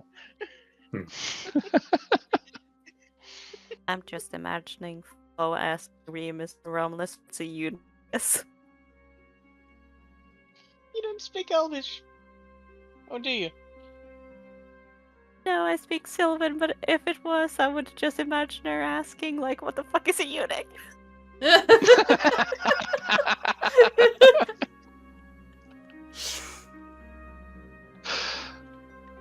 Which would be, dear. given the situation, a fair question. Yes. Ah, Alright. I'm dying. Are you setting watches? Yes, you are. Blue, mostly. Oh god. Are we setting watches or do we feel reasonably safe? Definitely watch. Right. Yeah, no, we'll do our watches. Yes. Flo will be Alright. sleeping with the horses and Elam. Alright. The horses are at the back. Like, if you walked in from the front of the house, the horses are at the back.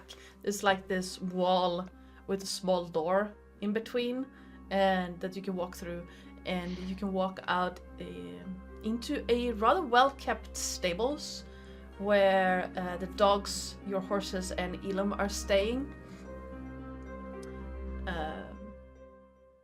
It seems to not have been used for a very long time, and but it was well kept, and it's seemingly mostly used for storage. You see some crates and some like musty like canvas bags. Yeah, she would just like put a blanket around Elam Mhm. and just like pet him and be like, good night. And she will most likely curl up next to Elam, and maybe the dogs will come up and curl up next to her because she's bald. Oh yeah, seeing as you come in, both dogs are like, oh, friend, hi. Yeah, she will be like, Okay, okay. I'm gonna lay down here. You're more than welcome to join me. and Mhm. Neil, stop licking my face. Neil. Shit. If Orin doesn't get you to actually kneel one day, I swear.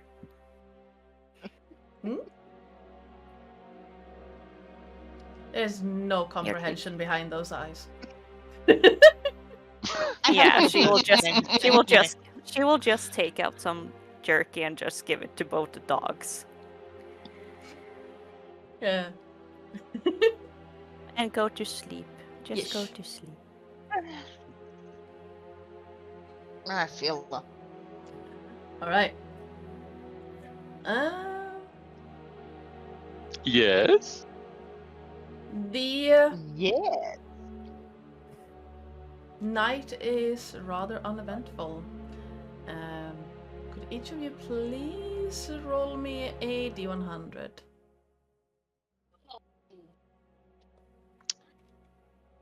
I was comfortable. Boop.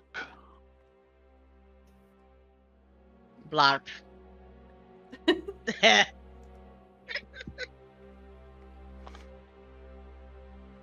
I rolled a 69. You rolled a 59.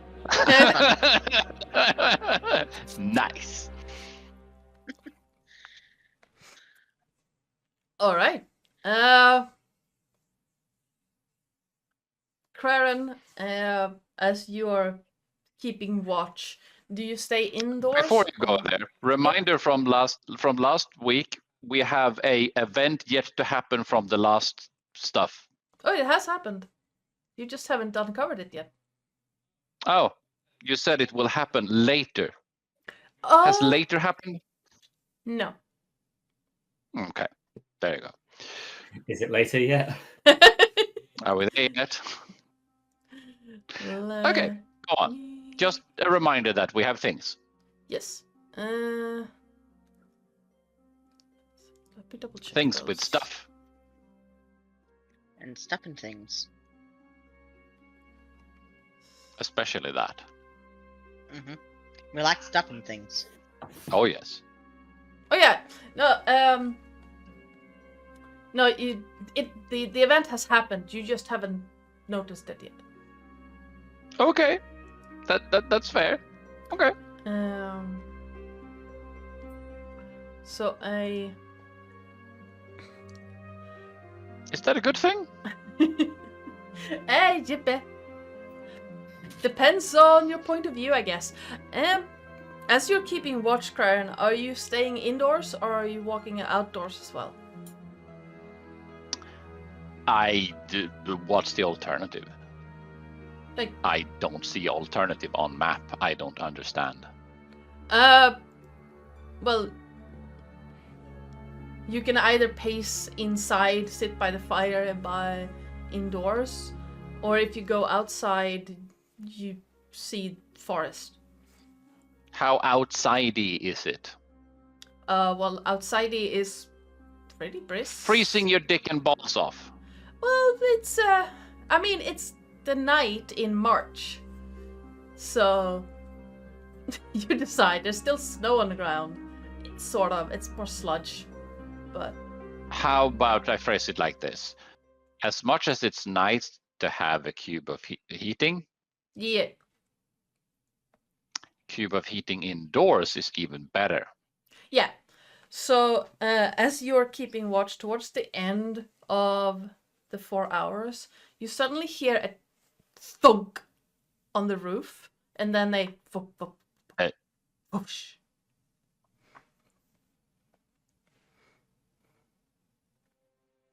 So something landed. And then rolled down the roof and landed, possibly in a snowdrift.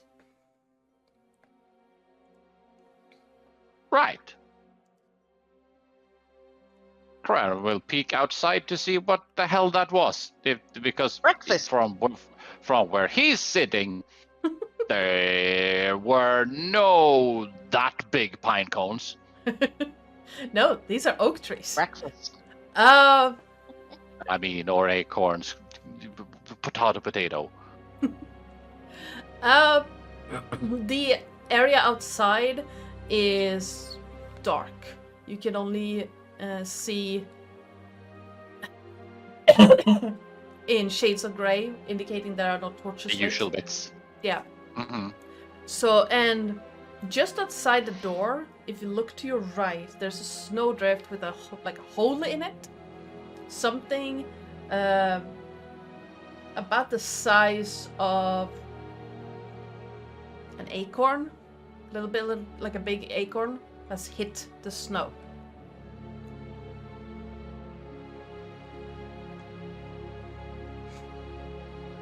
That's unusually heavy for unusually heavy noise for such a small object.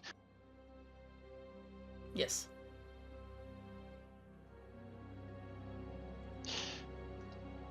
Does it make any noise? Movement? Sound? Anything? Nope.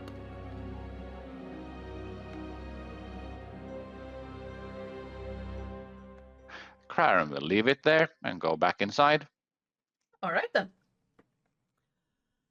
All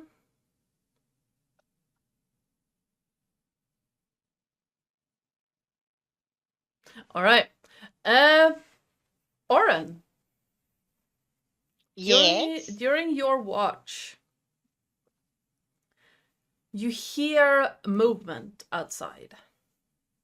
Now, do you stay indoors or are you also walking around outside? Before you hear it. He would at the very least be patrolling the outside of the home they're in from time to time, but he might even venture a little further. All right. As you're about to step inside, you hear footsteps. They sound like someone is trying to be very quiet, and then you notice there are several someones. Aaron will investigate. All right, give me a stealth check. Unless you're just walking over. Oh no, he is definitely being stealth. Oh, that's a 13. That is not the best roll for me. That was a nat 7 for 13. Let me double check something real quick.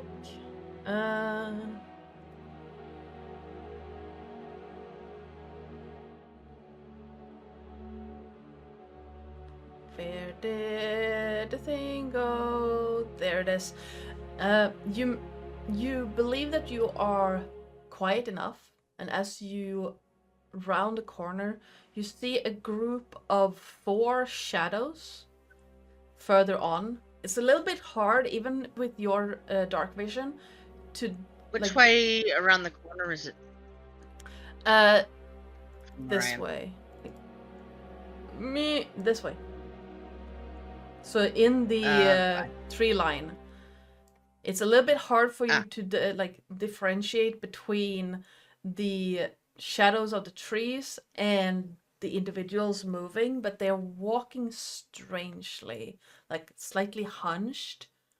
And then you hear in the distance a very, very, very faint howl. And the 4 individuals look up and take off into the woods.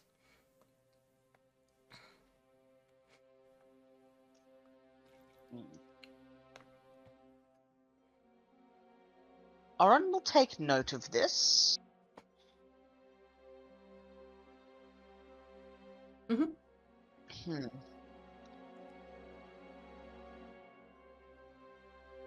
I'm trying to decide how he's going to do this. I think he'll just take note of it for now. And there were 4 figures, you said? Yep. Right. So he'll take note of that for now. I see Remus has told me not to go near that tree. But on the way back, where is the tree? It's the big one right here. Yeah, he'll, on his patrol, I mean, I don't think he'll go in, but I think he'll sort of, wander past on his patrol. Alright. As you wander past... I think what he'd do is sort of a bit of a circle of the open courtyard here. Yeah. So as going you back in? wander past, you see that the hides that were hanging in front of it before have been moved aside a little bit, mostly because I forgot to put the door there. And you can see through what a brightly lit room with several crackling like braziers along the sides, and in the floor is this huge. You would recognize it as like a ritual circle with markings and runes and various bits and bobs around it. You see statues lining the area and 2 rather imposing orc figures standing facing each other, and you realize that they're probably watching the circle, but they're not watching the door. They're keeping an eye on the circle. All around it, you see crystals and glowing golden glowing like small trees and luminescent mushrooms. And you get Does he this. have any idea what's going on? It's some form of ritual place. You can give You were me. saying that? If you want, you can give me an Arcana check to see if you can recognize what type of ritual is happening. That's a 12, which is a natural 12 because I have no modifier in that. With a 12, it's the statues represent various different animals that could be vermin, like plague-carrying vermin, or mythical beasts. You see what looks like a 3-headed dog in one corner, a Cerberus. yes, a lion with like elongated fangs across from the door, what looks like a small bird made out of flames, and what looks like a weirdly shaped bat again across from a strange looking figure that looks like it has some form of fungus growing on it. Ah.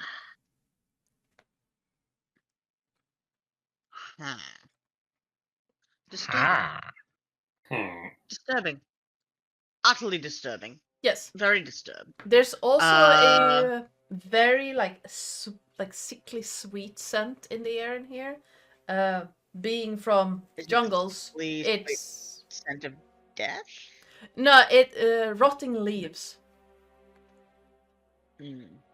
Like you would have in like autumn, like rotting fruit, rotting leaves, that kind of.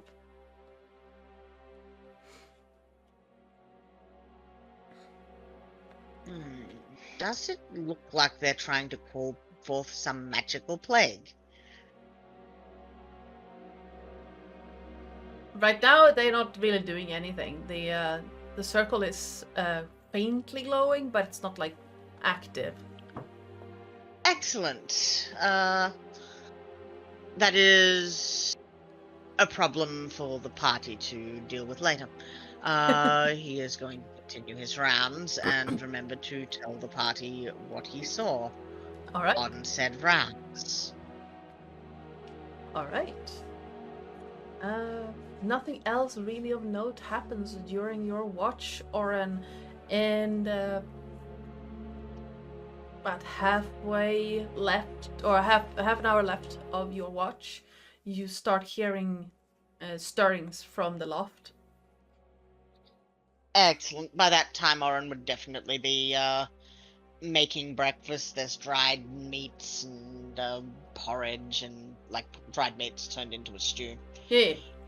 Porridge, and I think he's probably cooked some fruit as well. So you can choose whether you want a savory or sweet topping to your oats. All right. Yeah, the rest of you can hear the family starting to wake up, and well, not Male, because you're in the with the rest of the animals. But those of you who stayed indoors can definitely hear the family start stirring. Excellent. Oren will also use his spice patch to basically make a spiced breakfast drink. Heated, because it's still a little chilly out there. The So like a sun... cinnamon and orange tea. Sorry. Nice. The sun hasn't started to rise yet, because you went to bed rather early. Comparatively. Like it all. So by the time breakfast is done, the sun is starting to rise. It's still in that kind of grayish, almost silver pre-dawn light. Excellent. Alright. Yes. What are the rest of you doing? Sleeping in.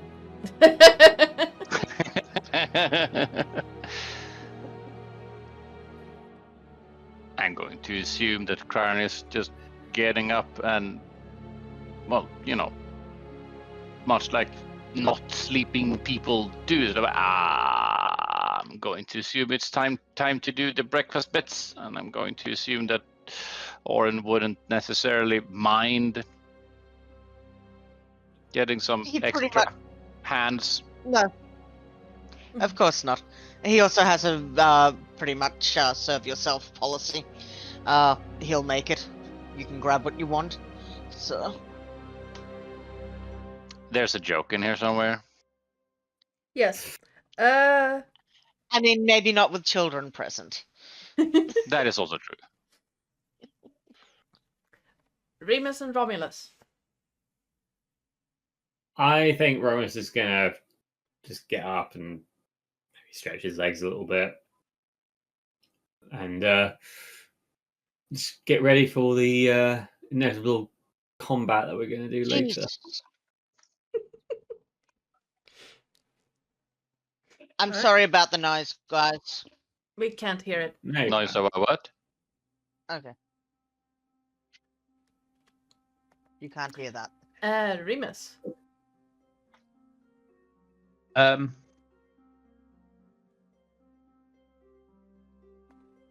will be taking a good look at Eric. All right. I have a plan in mind. Oh god. Oh no. Okay. Oh, Sure. Absolutely. You can He have wants some of that meat. He is taken. Oh no. No. I think I know what is being planned. Oh no. All right. Yeah, you can absolutely do that. I'm kind of studying his movements and like how he's walking and yeah.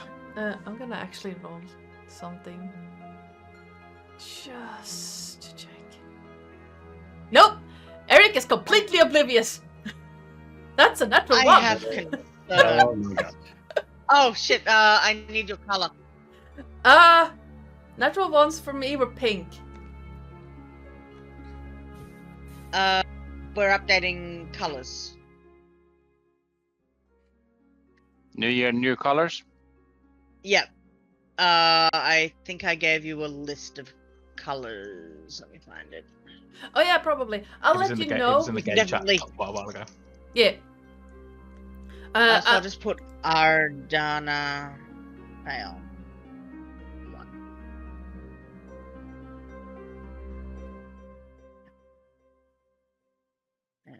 Yarn.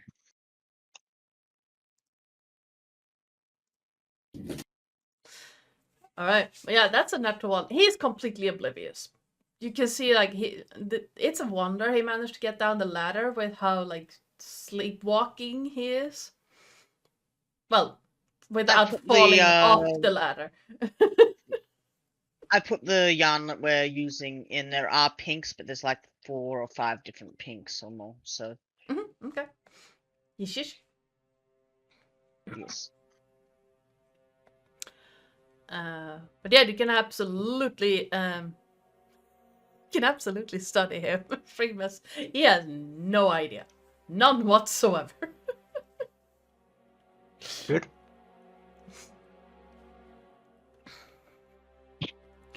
All right. Yeah. So breakfast has been had. You had plans to go scout out the area. Mael is still sleeping. Romulus will go out. Yeah. Go on. Romulus will go out there and knock on the side of the cart. Wakey, wakey!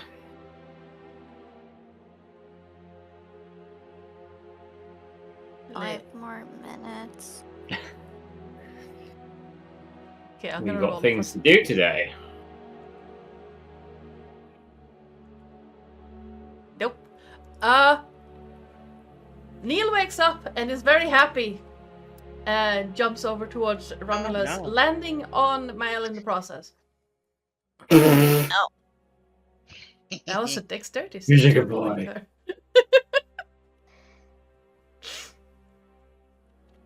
And he's Poor just man. like, Oof. Okay, Hi. I'm up. I'm up. Hi, Sleep I'm well? Doug. I promise you I'm up. Ow. Why? I believe you. There's breakfast being put on.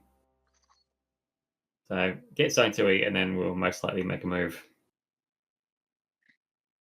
And she just gets up. You can see her very drowsy. She most likely got hay in her hair, making Oren very sad because she was really pretty when she went there. Oh, if he sees this, he will just groom you. It's fine. And basically, what she will do, because she's most likely very tired, it's very early, she will just like grab onto Romulus's like back of the shirt and basically make him lead her to where they're going while she just like rubs her eye. No. Come on, this way. Oh, man. I'm coming. Breakfast is No. here. Ah! I smell it. And she will look very messy in the hair. Yeah, Oren will finish nibbling his breakfast and brush her hair back out and style it nicely again. Prestidigitate her as he Why goes, is 'cause Oren he like goes to do, flows dad at reaches- this point, like making her hair ready for school while she's basically just like sleep eating? It's just how he is. He's like a big brother. Yes. Whilst Mael's doing that, and I'm gonna go outside, and I'm gonna grab some firewood from the cart, but I'm then gonna deliberately kind of like shove it into the snow to get it wet, and or get some of it wet anyway, and then kind of bank it all up, ready to take with us. All right. Yeah, absolutely. You can't see it, but I'm squinting right now because I'm very curious of what you're planning. Smoke signals, clearly. You would probably realize he looks the most professional you have ever seen him. Oh no. I am concerned. My Shit, he means concern level business. is at about 97, actually. He's gone from being slightly goofy and not really paying attention to like ramrod straight, prepping stuff. Like he's had his whetstone out for a while, sharpening various different weapons. Like you have never seen him so prepared. Remus, are you quite all right there? Yes, I'm perfectly fine. Are you covering yourself with Surely, I mud? jest. Like a Sorry, Croward, what was that? Surely, I jest. We have a job to do. Are you guys ready? Uh-huh. Always. You're So? not this eager to eat a steak.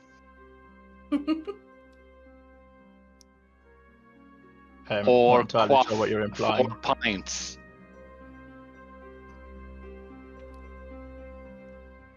Are we going? Are we ready? I believe so.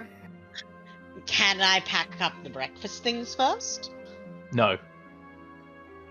Yes, you can. And you're answering questions, Remus. What are you on? Nothing. I'm just hyped.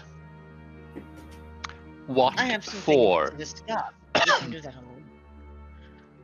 We have a contract. We You're not do. this eager to get paid. You're not this eager to get food. You're not this eager to get drunk. You're not even this eager to get in fisticuffs in a bar fight. He's What is eager going to on? kill. I'm just happy we have something to do. Bullshit. Right. Insight check.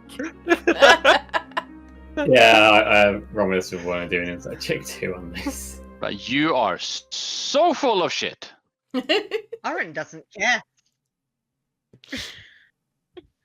Okay, That's never a mind. I won't need to. Oh my god.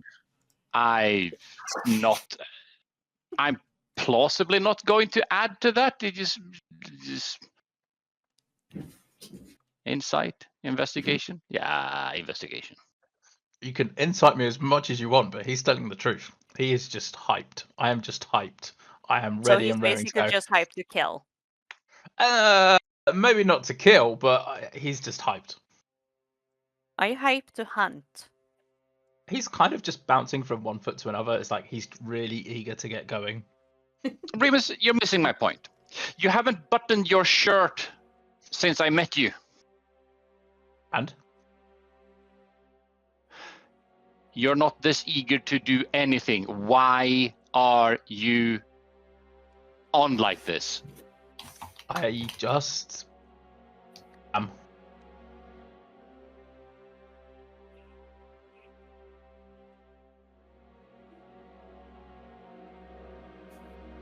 You're just. Is he a I bounty just- hunter or something? Yeah, he worked for a mercenary group for a time, but then he, what's the word?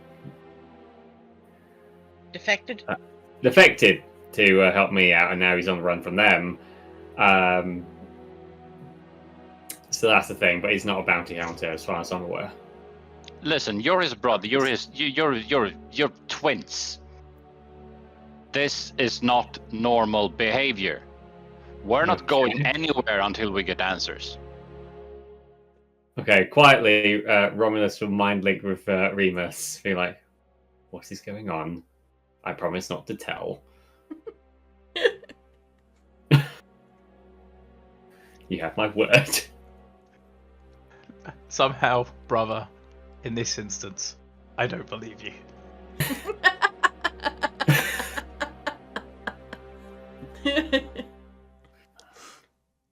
I can promise you.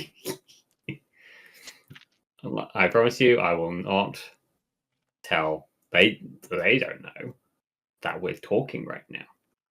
I won't say anything. You make weird faces when we talk mentally, Romulus.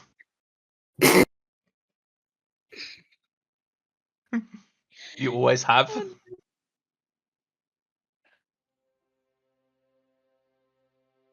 You have a tail, brother. Have you ever noticed that your mouth quivers when we talk in our minds? Yes. Oren I is know just I going am. to hand him some prune juice because he looks constipated when he mind links. Come on, everybody. We have a job. Let's go. Let's just get on with it. We're burning daylight. Yes, I'd like to get out of this druid robe. So I'm keeping you at a 9-foot distance because you can't be trusted more further than anyone of here can shove you into snow.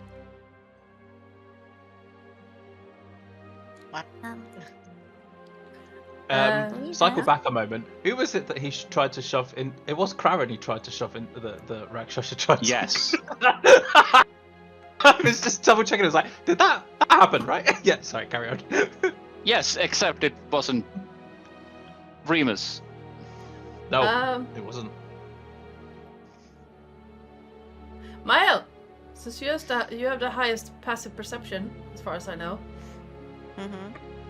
As you're leaving, you see this little hole in a snowdrift.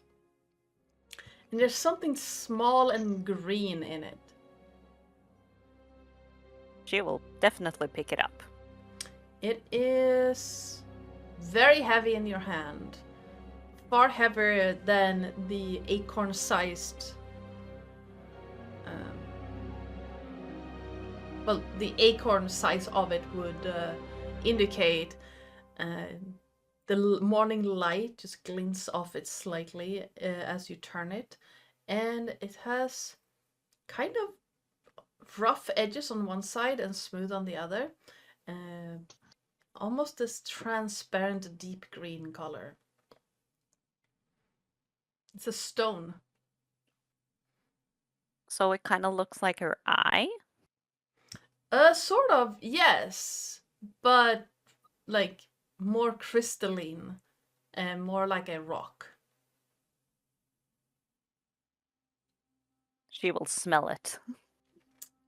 It smells like stone and sludge.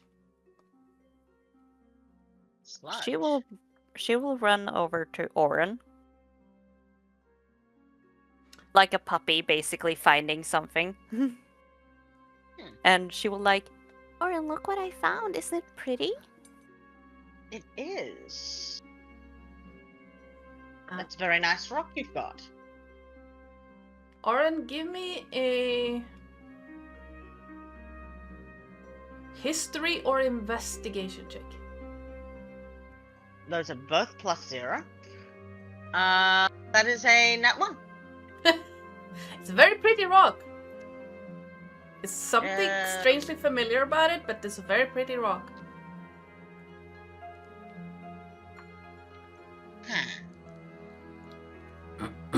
You know who would probably be able to give you more insight on that would be Craren. And she will then run over to Craren like a puppy. This is now an excessively low threshold. And she will be like, Craren, look what I found. Is it pretty? It is indeed pretty. You can roll me a history or investigation if you want. Investigation. Yes, that one. I'm wording today. Looking at it closely, you realize it's an uncut emerald.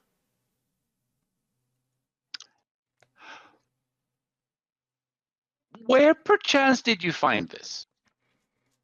And she will point over to the little snowdrift that he ignored. So that's what it was. But why is it here? If you found it first, and she will give it to him. No, I didn't find it. It just something made a thunk in the night, and something dropped in the snow, and it wasn't, making noise or moving and things. And I just went back inside. So I didn't care to look what it was. It was like, if it wants my attention, it might, talk to me or make a noise or move or do something. As I went back inside. Well, I think you should have it. Because you have both green eyes, and it will look really pretty on a brooch or something for you. Thank you. That's very flattering. Thank you. And she will just give it to Craren, and you can see her tail wagging like a puppy. Is there any funky business going on with this? Nope. It is a very pretty uncut emerald. genuinely don't believe you. I mean, you can give me an Arcana check, but I'm gonna give you it straight up. It's a rock. The event said a gemstone falls from the sky. Okay, fine. Now it's raining gemstones, people. More 59s apparently. 59s is apparently more valuable than 69s these days. Uncut emerald. Okay. Yeah. Sure. I'll just write it down just like that. There you go. Oh, speaking of, Sure. Oren, when you cooked, what water did you use? Out of the tankard. Okay. Is that bad? Nope.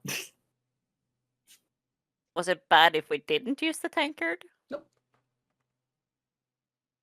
Why do I Surely, need to know? again. I am The poker face is like. Adana. Yes. I am nervous now. What did you do? Well, you haven't found the event yet. Let me just put that out. Oh, it's something Can I check irradiating the the well? water. I would not We're check the gonna well, get but first. I am frightened of the well now.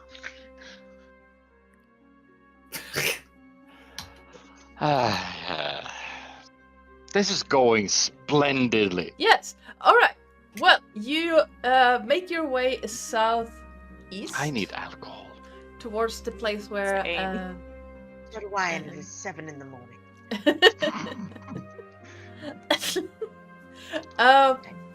That Eric indicated, and after roughly half an hour of walking through the muck, and not sure if Terris has experienced this ever, but when half melted snow, you have to walk in it. It's like knee high from time to time. I haven't experienced that. I have experienced walking through mangroves.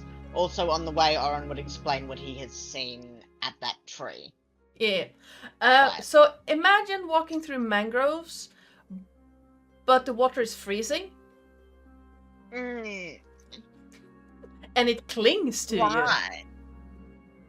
No, I don't like it. Ew. Yeah. Wait, would Oren tell everyone about what happened? Was that what he said? He would. Mhm. Yes. So just Mal will I, drag Romulus with her, and Mhm. maybe Remus if he's not chippy enough, jumping around.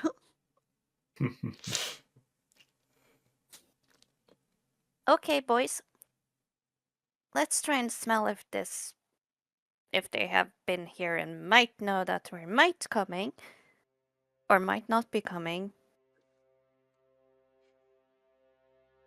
Let's have a bit of a sniff, shall we? Drugs. All right, I'm gonna put Right. you on the map so you can investigate and put yourselves where you want to be. Calling Cthulhu. That's a loading thing, okay? Wow, So- that's... You arrive at this ravine. It's about 5-6 foot at the most. Just like deep enough to become a problem if you're caught in it. Covered in like old pine trees and crackling twigs on the ground. It looks like it's been used a lot by various different animals. The sludge is kind of trampled down by footprints. And you can hear that drip, drip of melting snow again. On one side you see a tree that seems to have splintered at some point during the winter. You can put yourself where you're at. at the beginning of it, I just placed your tokens on the map. But yeah, each of you who are trying to find if Bennett and the pack is nearby, or are nearby, give me a perception check, scent-based. Yes. Or a survival check if you're looking for tracks, but that won't be with advantage. 21. Alright. I had such a good roll, but now I'm back to shit again. Oh, wow. My hair smells like flowers. I'm not used to it. Your hair smells like flowers, and as you turn around, this glop of melted snow just lands straight on your face. Mel? And she just falls backwards onto her bum. Yeah. Remus, you do see some tracks that are bigger than others. They kind of look like big dog tracks. They get jumbled quite quickly, but you see several of them as if something big has been here often. Some of them Are they like? Yeah. Are they like in the ravine themselves then, rather than up on the edges? Most of them are in the ravine themselves, but you do see like just over the edge you can see a couple, but you can't really tell how old they are. Romulus, there's definitely that telltale scent of not quite wolf, not quite humanoid in the air, and it's kind of strong. There are werewolves nearby, and it's not you or Flo. They're close. Craren, you do with a 19 survival. You can see. No, Craren, no. You're misunderstanding right now. I'm just clarifying. Craren is rolling to see if he can spot things. He has no way of differentiating things or doing other things. No. He's just spotting things. Okay. Yeah. You do see like further up in the ravine, like moving in between the trees. I'm gonna move. I'm gonna actually put this guy because that would be the most obvious. Like further up in the ravine, you see. Gonna change layer for you. This guy. Nope. Why are you not? Oh, hold on. Did you crash? Nope. That just. Oh, wait. Yes. You see a huge outline of a wolf. Like, massive wolf moving around. Let's see. Crowd is next to Romulus. Yes. Yes, I'm just seeing the right token. Going to assume that guy is what we're looking for. Can I get like an indication that he is? And he's gonna point in a general that way directions, but over yonder. Do I get a general sense that this is a lycanthrope or a sort of regular big wolf? You can't really tell. Like, I'm gonna say with a 17, with your perception check, this is a wolf. Not a lycanthrope. This is a wolf. It is massive. Like, you can hear, like, after it's been pointed out to you, you can hear the of it walking. Even though it's trying, like, wolves generally walk pretty quietly. You can almost feel each step.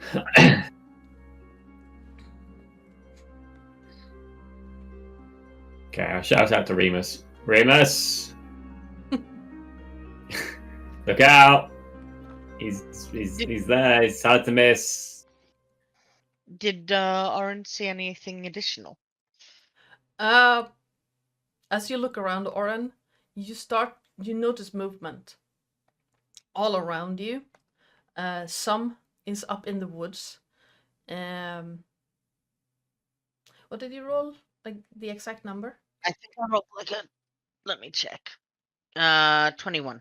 Okay, with a 21, which is about 20, you start seeing like rustling of shrubbery up on the ledges, and then as it's pointed out where the first of the giant wolves are, you see a second just as large a little bit further off. And from where you can tell, I'm gonna put these guys on the layer, and you have 5 creatures and the 2 large wolves. There is a small little. So let me double check. This guy is up here. This guy is under this tree. This guy is here. Under this tree. Under this tree. And this one is here. And we're gonna move this guy up to the token layer. What's the guy's name that we're looking for? Bennett. So, he's going to release a high-pitched whistle, and then, go, "Oi, Bennett! Looking for you." All right. With And all then the in all subtlety this- and finesse of a 2x4 to the back of the head, Oren. We've already been spotted, Craren. Not quite the point. Yeah, it is. I'm letting them know that we know that they know we're here. Fair point. I just. Sometimes your diplomacy skills is obtuse. All right. Effective, but obtuse. All right. I'm a bard, not a diplomat. That's the quote of the evening. You see the 2, the closest of the wolves back away a little bit, and then a pretty large in stature hybrid between a large person and a wolf starts like walking forward. Each move seems to be almost strained. And there's a slight limp to the gait. You realize the hunch is not because like hunched like that. It's more about like he's trying to reach down as if to walk on all fours. You're hurt. Old wounds. So then try this, right?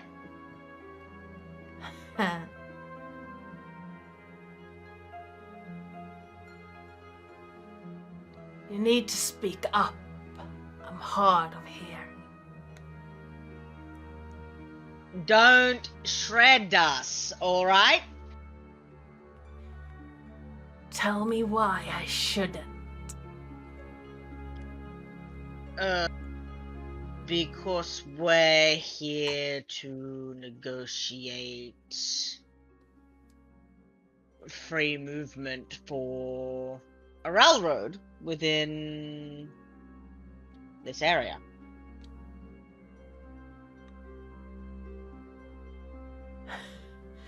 What's in it for me? What do you want? Everything in your pockets. And your coat.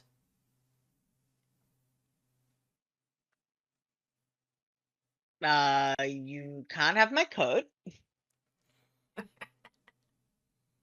Wouldn't fit you anyway. But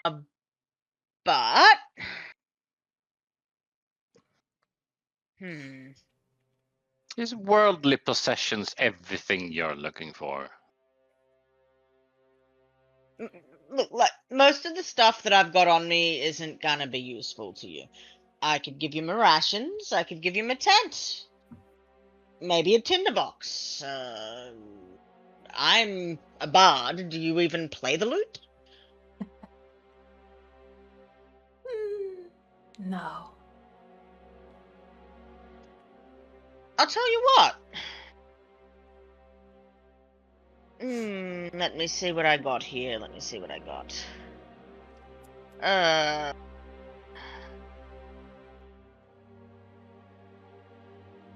I could make you something. What's this something you can make me?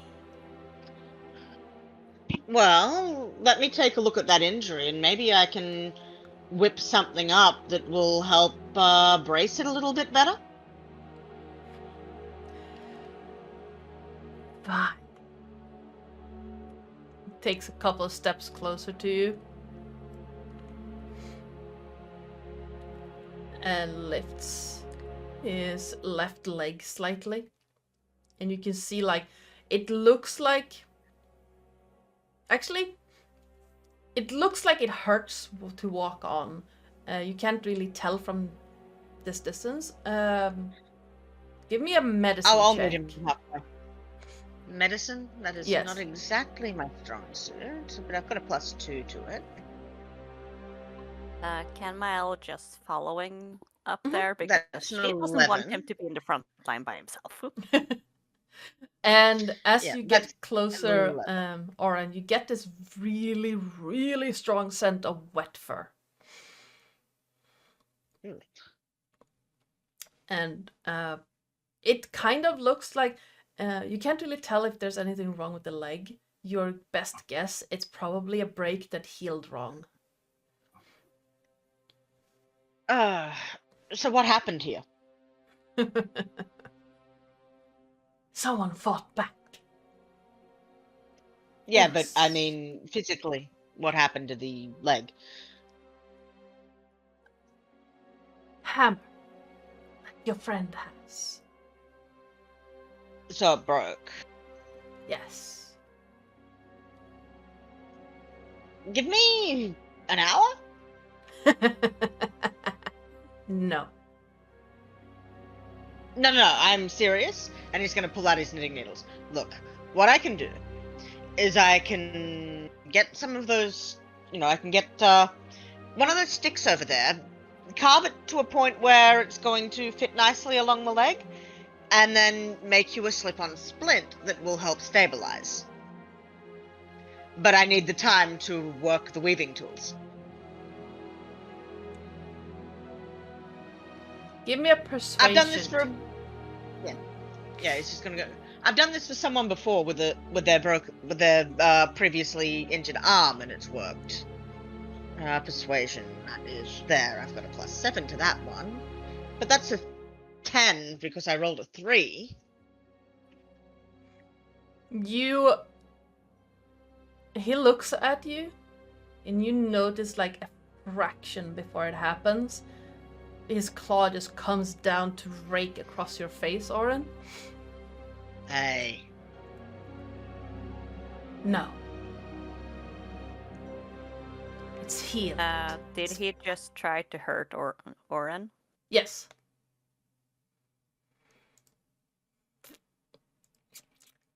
And Hey. Mile is gonna come out, and she's gonna transform and bite this fucker. all right, we're Set gonna him in roll. place. With that, we're gonna roll Negotiations. initiative.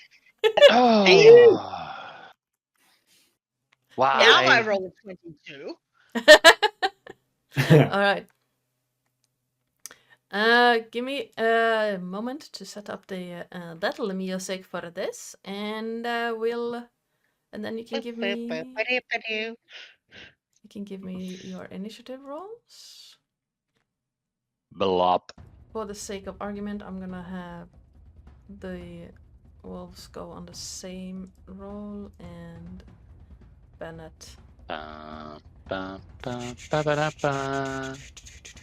Oh, that's not- Okay. I need my enemy stat blocks. I need. Should have prepared this already, but I didn't. Where? Okay. Wait, me. No, pop out. That I'm done. And where's my werewolf?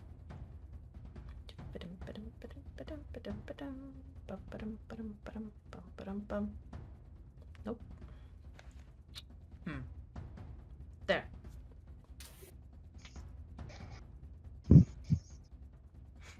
Alright. First of all, we're gonna have him roll a claw attack on Oren. Yeah, that'll hit. For 7 slashing damage, and he just goes for the face.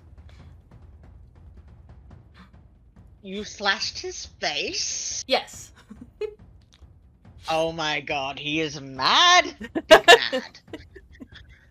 We're gonna have. I'm going to have to make edits to his picture now.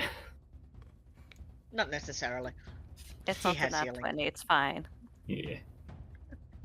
Alright, did I roll a 7? I rolled a 7. Okay. We're gonna roll 1 for Bennett, and I'm gonna roll 1 initiative for the other werewolves, because I cannot be asked keeping track. And we're gonna have 1 for this guy, and 1 for this guy.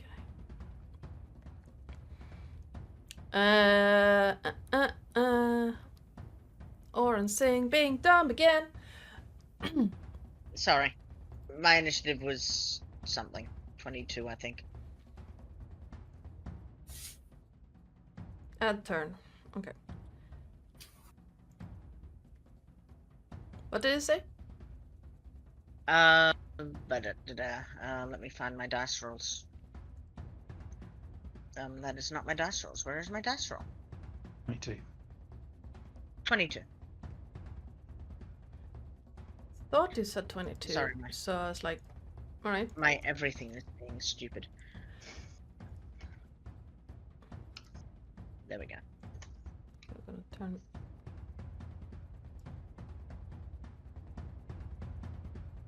Nope, that's not really fitting.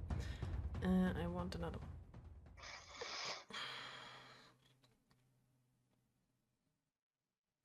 This I one did should not mean to roll the d4. fit.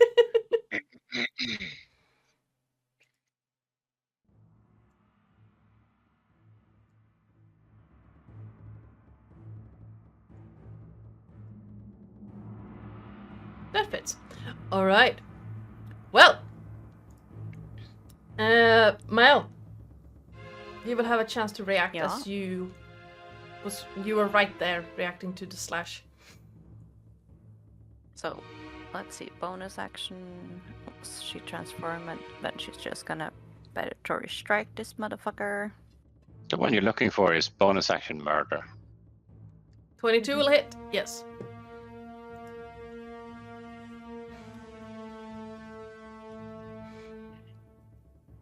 So 2 strikes.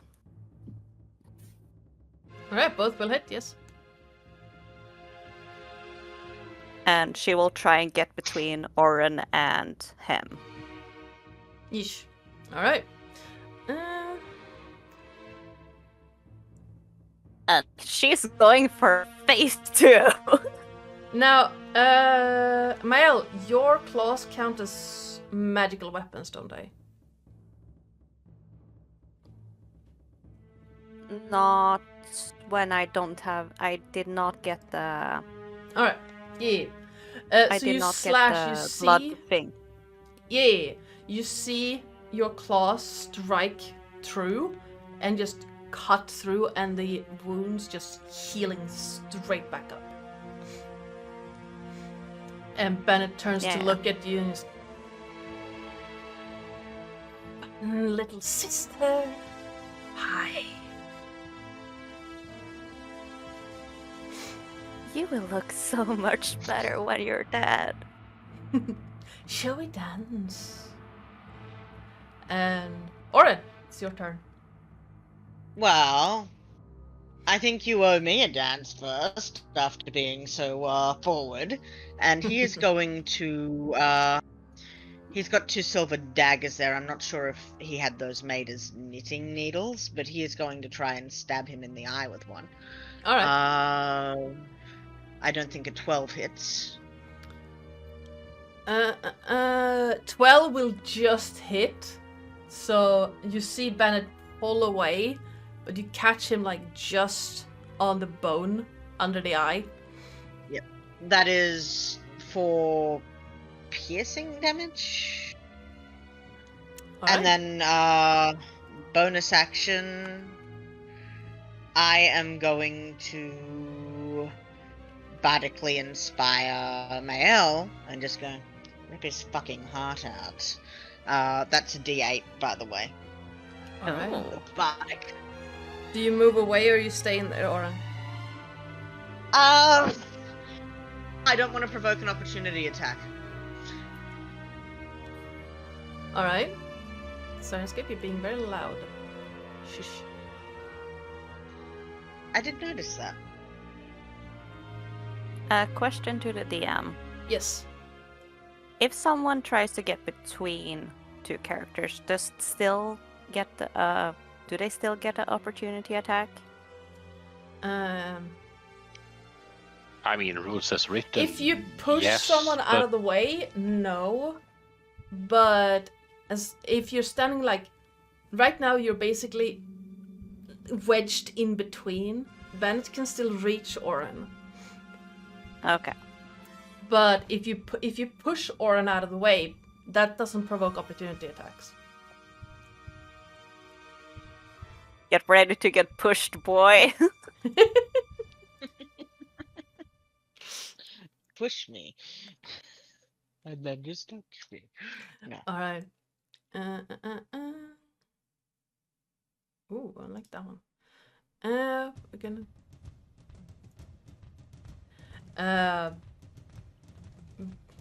Bennett looks at you, and you can see like the blood running down his face, and the grin grows wider, and you hear this whistling sound. And then both you hear that thump, thump of giant feet as both of the wolves rush forward. One is gonna try to grab Mael, and the other one is going for Remus. So let's start with the one who is attacking Mael with a bite for a 12. Does not hit. Okay, you see the wolf just reaching down. How do you block it, or how do you get out of it? So I'm imagining it's like trying to like go for her legs since Mhm. she's on 2 legs. And she Yeah. basically just scuffs away and she kind of like shoves his mouth to the ground with one of her claws and Mhm. just being like, sit. The wolf looks up at you, and you feel the vibrations of the growl. She would try to intimidate it, but I don't think she will manage to do so. The other one is going for Remus. No, that's a 7. You can see it coming, and it opens its jaw, and you just hear a clang as the jaw bites down around the shoulder pad. Well, I was going to say I'll shove my shield in its mouth. Okay, So yeah, it's that like- works.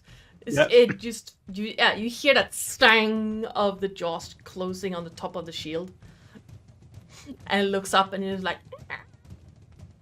it's like that hurt, bastard. Good. Flo. Well, she's gonna... Is it an action to push someone? Technically, yes. I'm gonna say.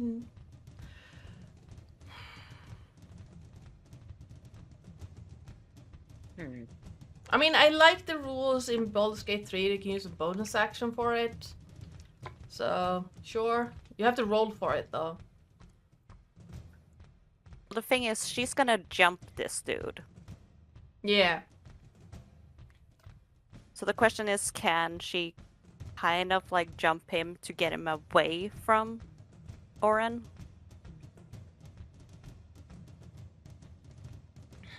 What's his strength? If you roll a 15 or higher on the attack, yes. Okay, so first bonus action, she's gonna do Crimson Right. Alright. That's Don't one forget your d- body. Yes, I'm just gonna do the one. Okay, so I take 2 damage. Okay. First of all, she had a long rest, so I need to fix that first. I'm like, why the fuck does she have so little HP? Okay, let's see. So oh, Jesus Christ! Wah. I promise you, Yeah, she did like not that. go to 6 HP all of a sudden. So that's 58. And then she's gonna attack this motherfucker. You said 15 or higher? Yeah. I'm gonna use my bardic inspiration on that one. Alright, roll a d8. You will hit, but you don't push him away. I do think you have multi-attack at I this level. do. Yeah. So a But- 15... Oh, no, wait, it's exactly a 15. So yeah, you can push him away. Yeah. Okay, so pushing him away with some damage. Yes. Plus d6 fire damage. Good go. Ew. Nice. So another 6. Yeah, so she will basically push him away like, I can't move him. Oh, there we go. There we go. Shoot. Okay, so she will basically be like fielding Oren for everything she's got. Alright. You just hear And Bennett try again to be snarl. like- Oh, that will... Yeah, that will definitely hit.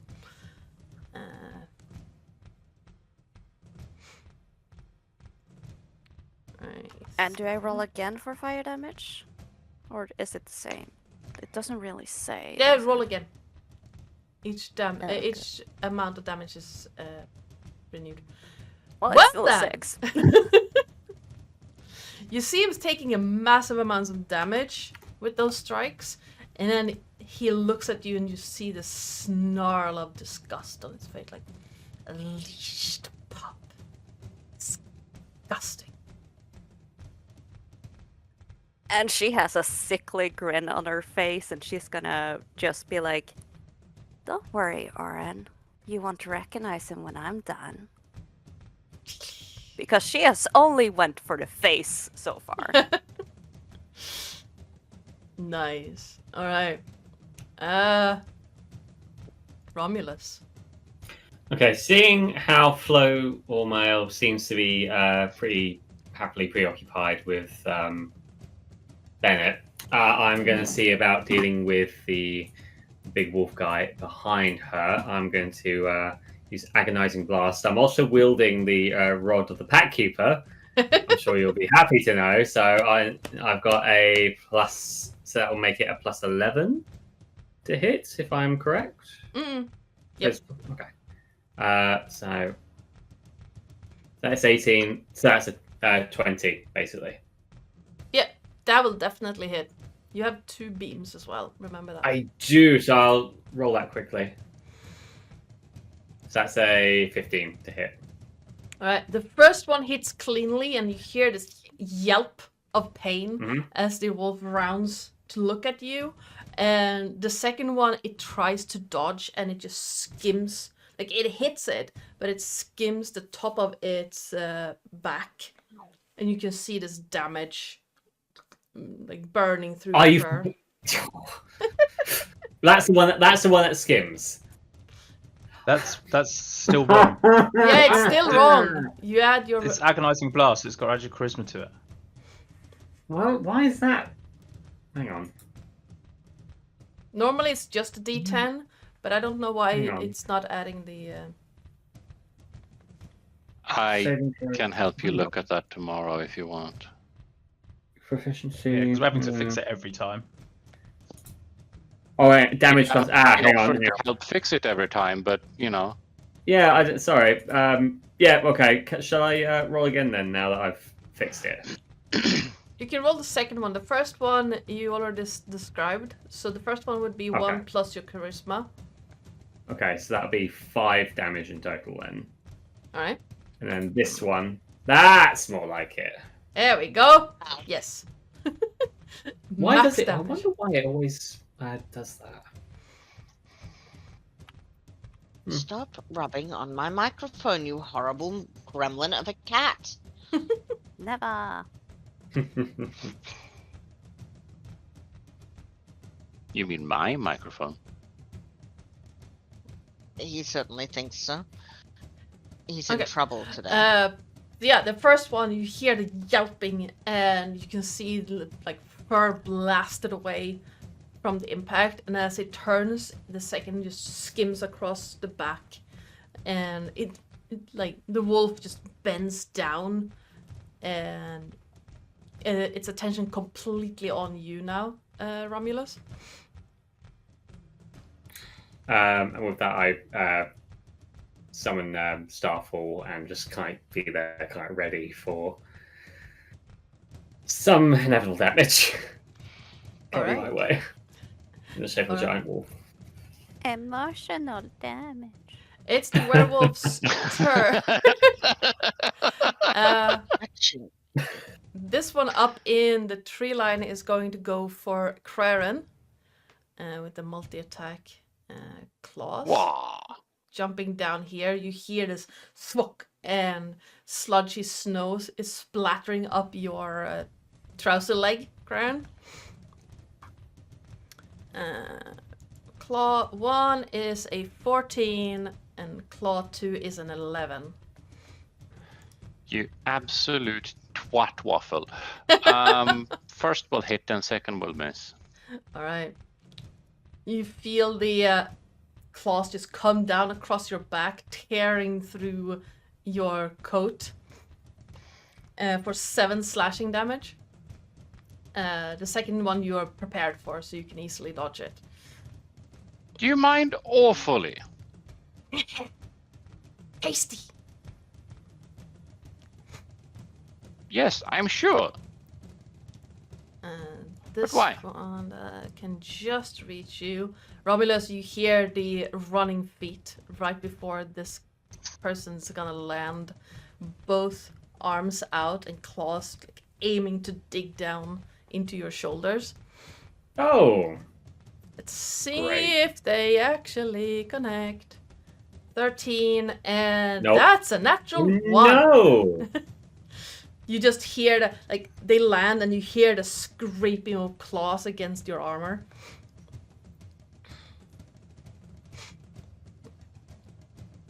I look at it and be like, really? There we go. This guy can't reach any of you. Oh, he can just about reach Oren. Oh, of course you can. So, Rude. eh. Fucking rude.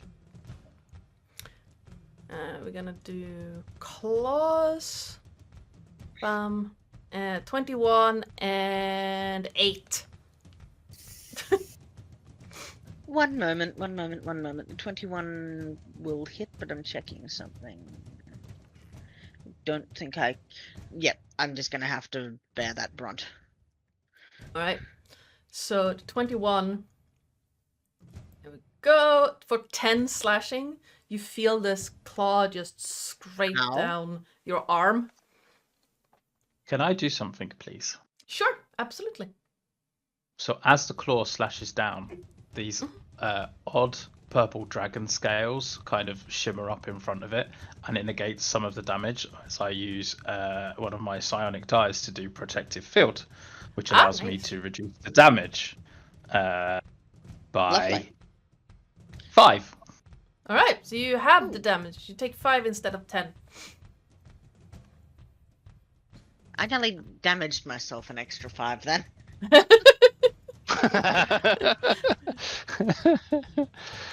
Yes. Thank Self-flagellation is a thing. This no, that's for Elliot. true. This wolf is gonna come down and try to claw that mile. 21 and 13. 21 does hit, 13 does not hit. All right. It jumps down from the ledge and grabs hold of your arm, Mile, and you can feel like one set of claws just digging in for 7 slashing damage. Is it magical? No, Then it's halved. because apparently werewolves don't have magic damage. You mean I do? Yeah, but regulars don't. This one is gonna come up here and attack Mile as well. Is that 3 or is it 4 damage? 3? 3. 3, okay. 7 and 9.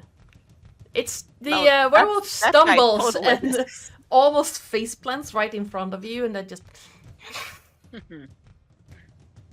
She will step on his snoot. rude. Craren, Yes. your turn. I'm going to assume that Crown is me. Yes, Andy. Excellent. Let's see. So I'm going to assume, by virtue of torn pieces of clothing, that this twat waffle is in melee range. Yes, very much so. Aha. That's entirely fair. Now, just one of those. I normally never have shield as a spell, so I'll never remember to use it, but which is, a bit of a bummer, but I'm not going to post fact things. Because reasons. Yeah. Obvious reasons.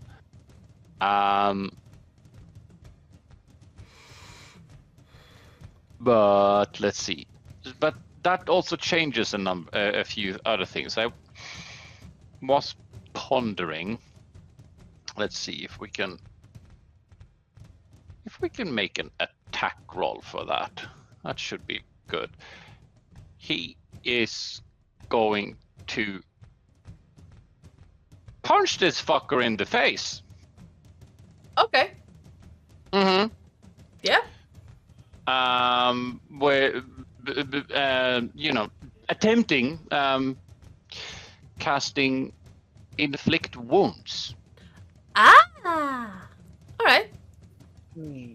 That So- will definitely hit. And let's see. That should be a plop and a plop and a. I never really understood why you get a full drop down list. It's like why would it even give me the option to upcast this to level 9?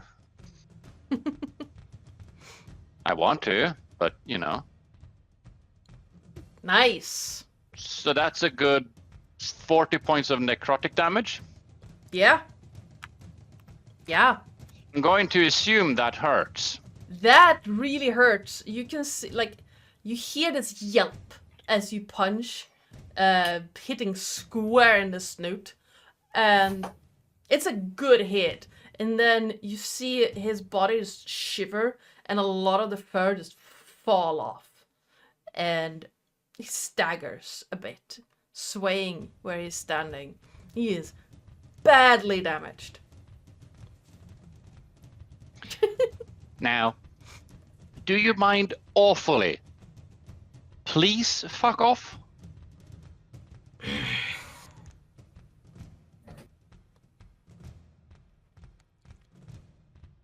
Ow. I'm sure you said something smart. He said, ow. That's Right. very smart. No. I did because I heard something from the other office, but I didn't hear it over the microphone. So, yeah. I said, Ow! Aha. Yes.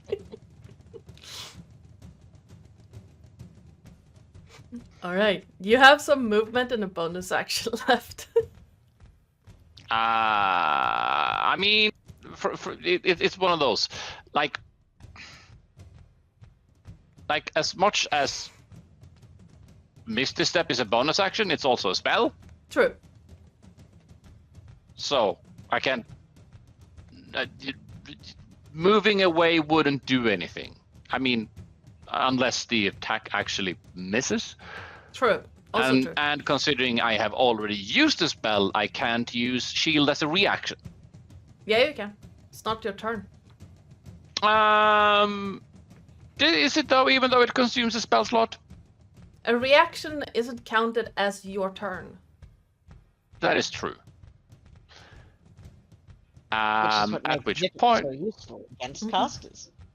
yeah. So let's see if we can just. Let's see.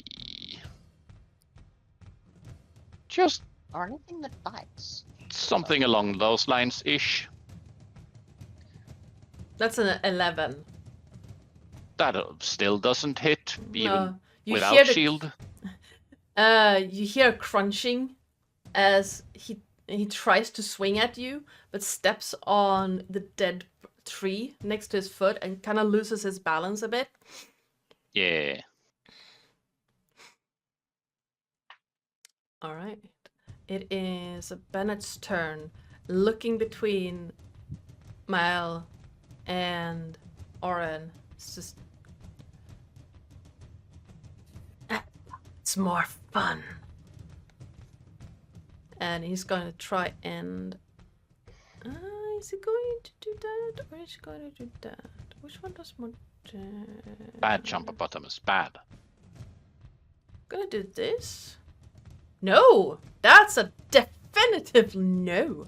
That's a natural Wow. 1 on the claws.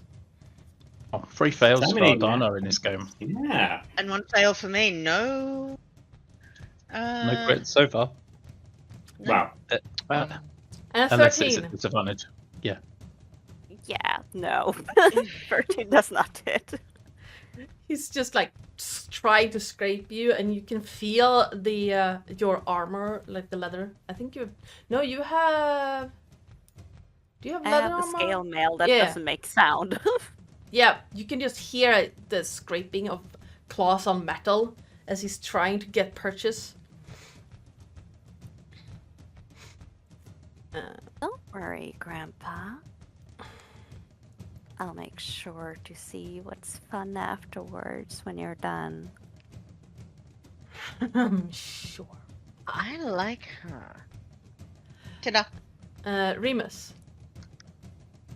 Remus turns to the direwolf that is next to me, and even though it may make no sense to say this to the direwolf, he says it's time to give voice to the voiceless as he rages. Nice. And given that he's still got the hammer, the shield on, he is gonna hit it with the warhammer Alright. twice. It's a 14 hit. 24. Let's see. The 14 just hits. You see the wolf try to like pull away, but you manage to like clip it on the side of the head. Oh. 24 will hit as the wolf is disorientated from the first. So both hit. First one is a narrow hit, and the second one is a clean one. Nice. So that is 11 for the first hit and 15 for the second. So 26 in total. Alright. You hear the crunching and a yelp from the wolf, and it seems to like sway a bit and have a hard time standing. You definitely hit something vital. Oh, in that case, I'll action surge and hit him again. Alright. A crit fail for me, a 9. Then a swing with a 17. Alright. The first, the wolf dances out of the way and you hit snow splattering like this sludgy goop everywhere. But second one hits another clean one. For another 14 bludgeoning damage. Uh, 12 bludgeoning, 2 rage. how do you want to do it? It's kind of like an uppercut with the warhammer, and just Alright. like you hear the neck snap and it slumps to the ground. All right. Guys, we've had 5 crit fails this session. Mm-hmm. No, not 20s. No, not 20s. 5 nat ones. No, wait. Joe had a nat 20, but Oh, you Technically did? don't Where? count. No, it doesn't count. yeah, They it were- doesn't count. But she did have a nat 20. Balls. Yeah, if I'd rolled with advantage, it would have counted. But no. As the first direwolf falls, Bennett whips around and just looks at Remus. Hatred burning in his eyes. Just...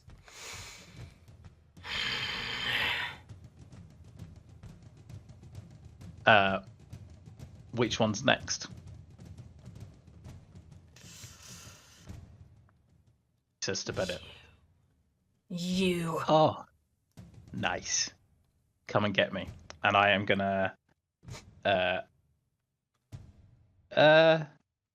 I tell you what. I'll run. I'll kind of move to here. All right.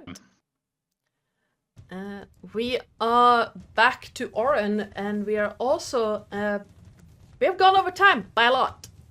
So, do we want Okay. to continue this next time?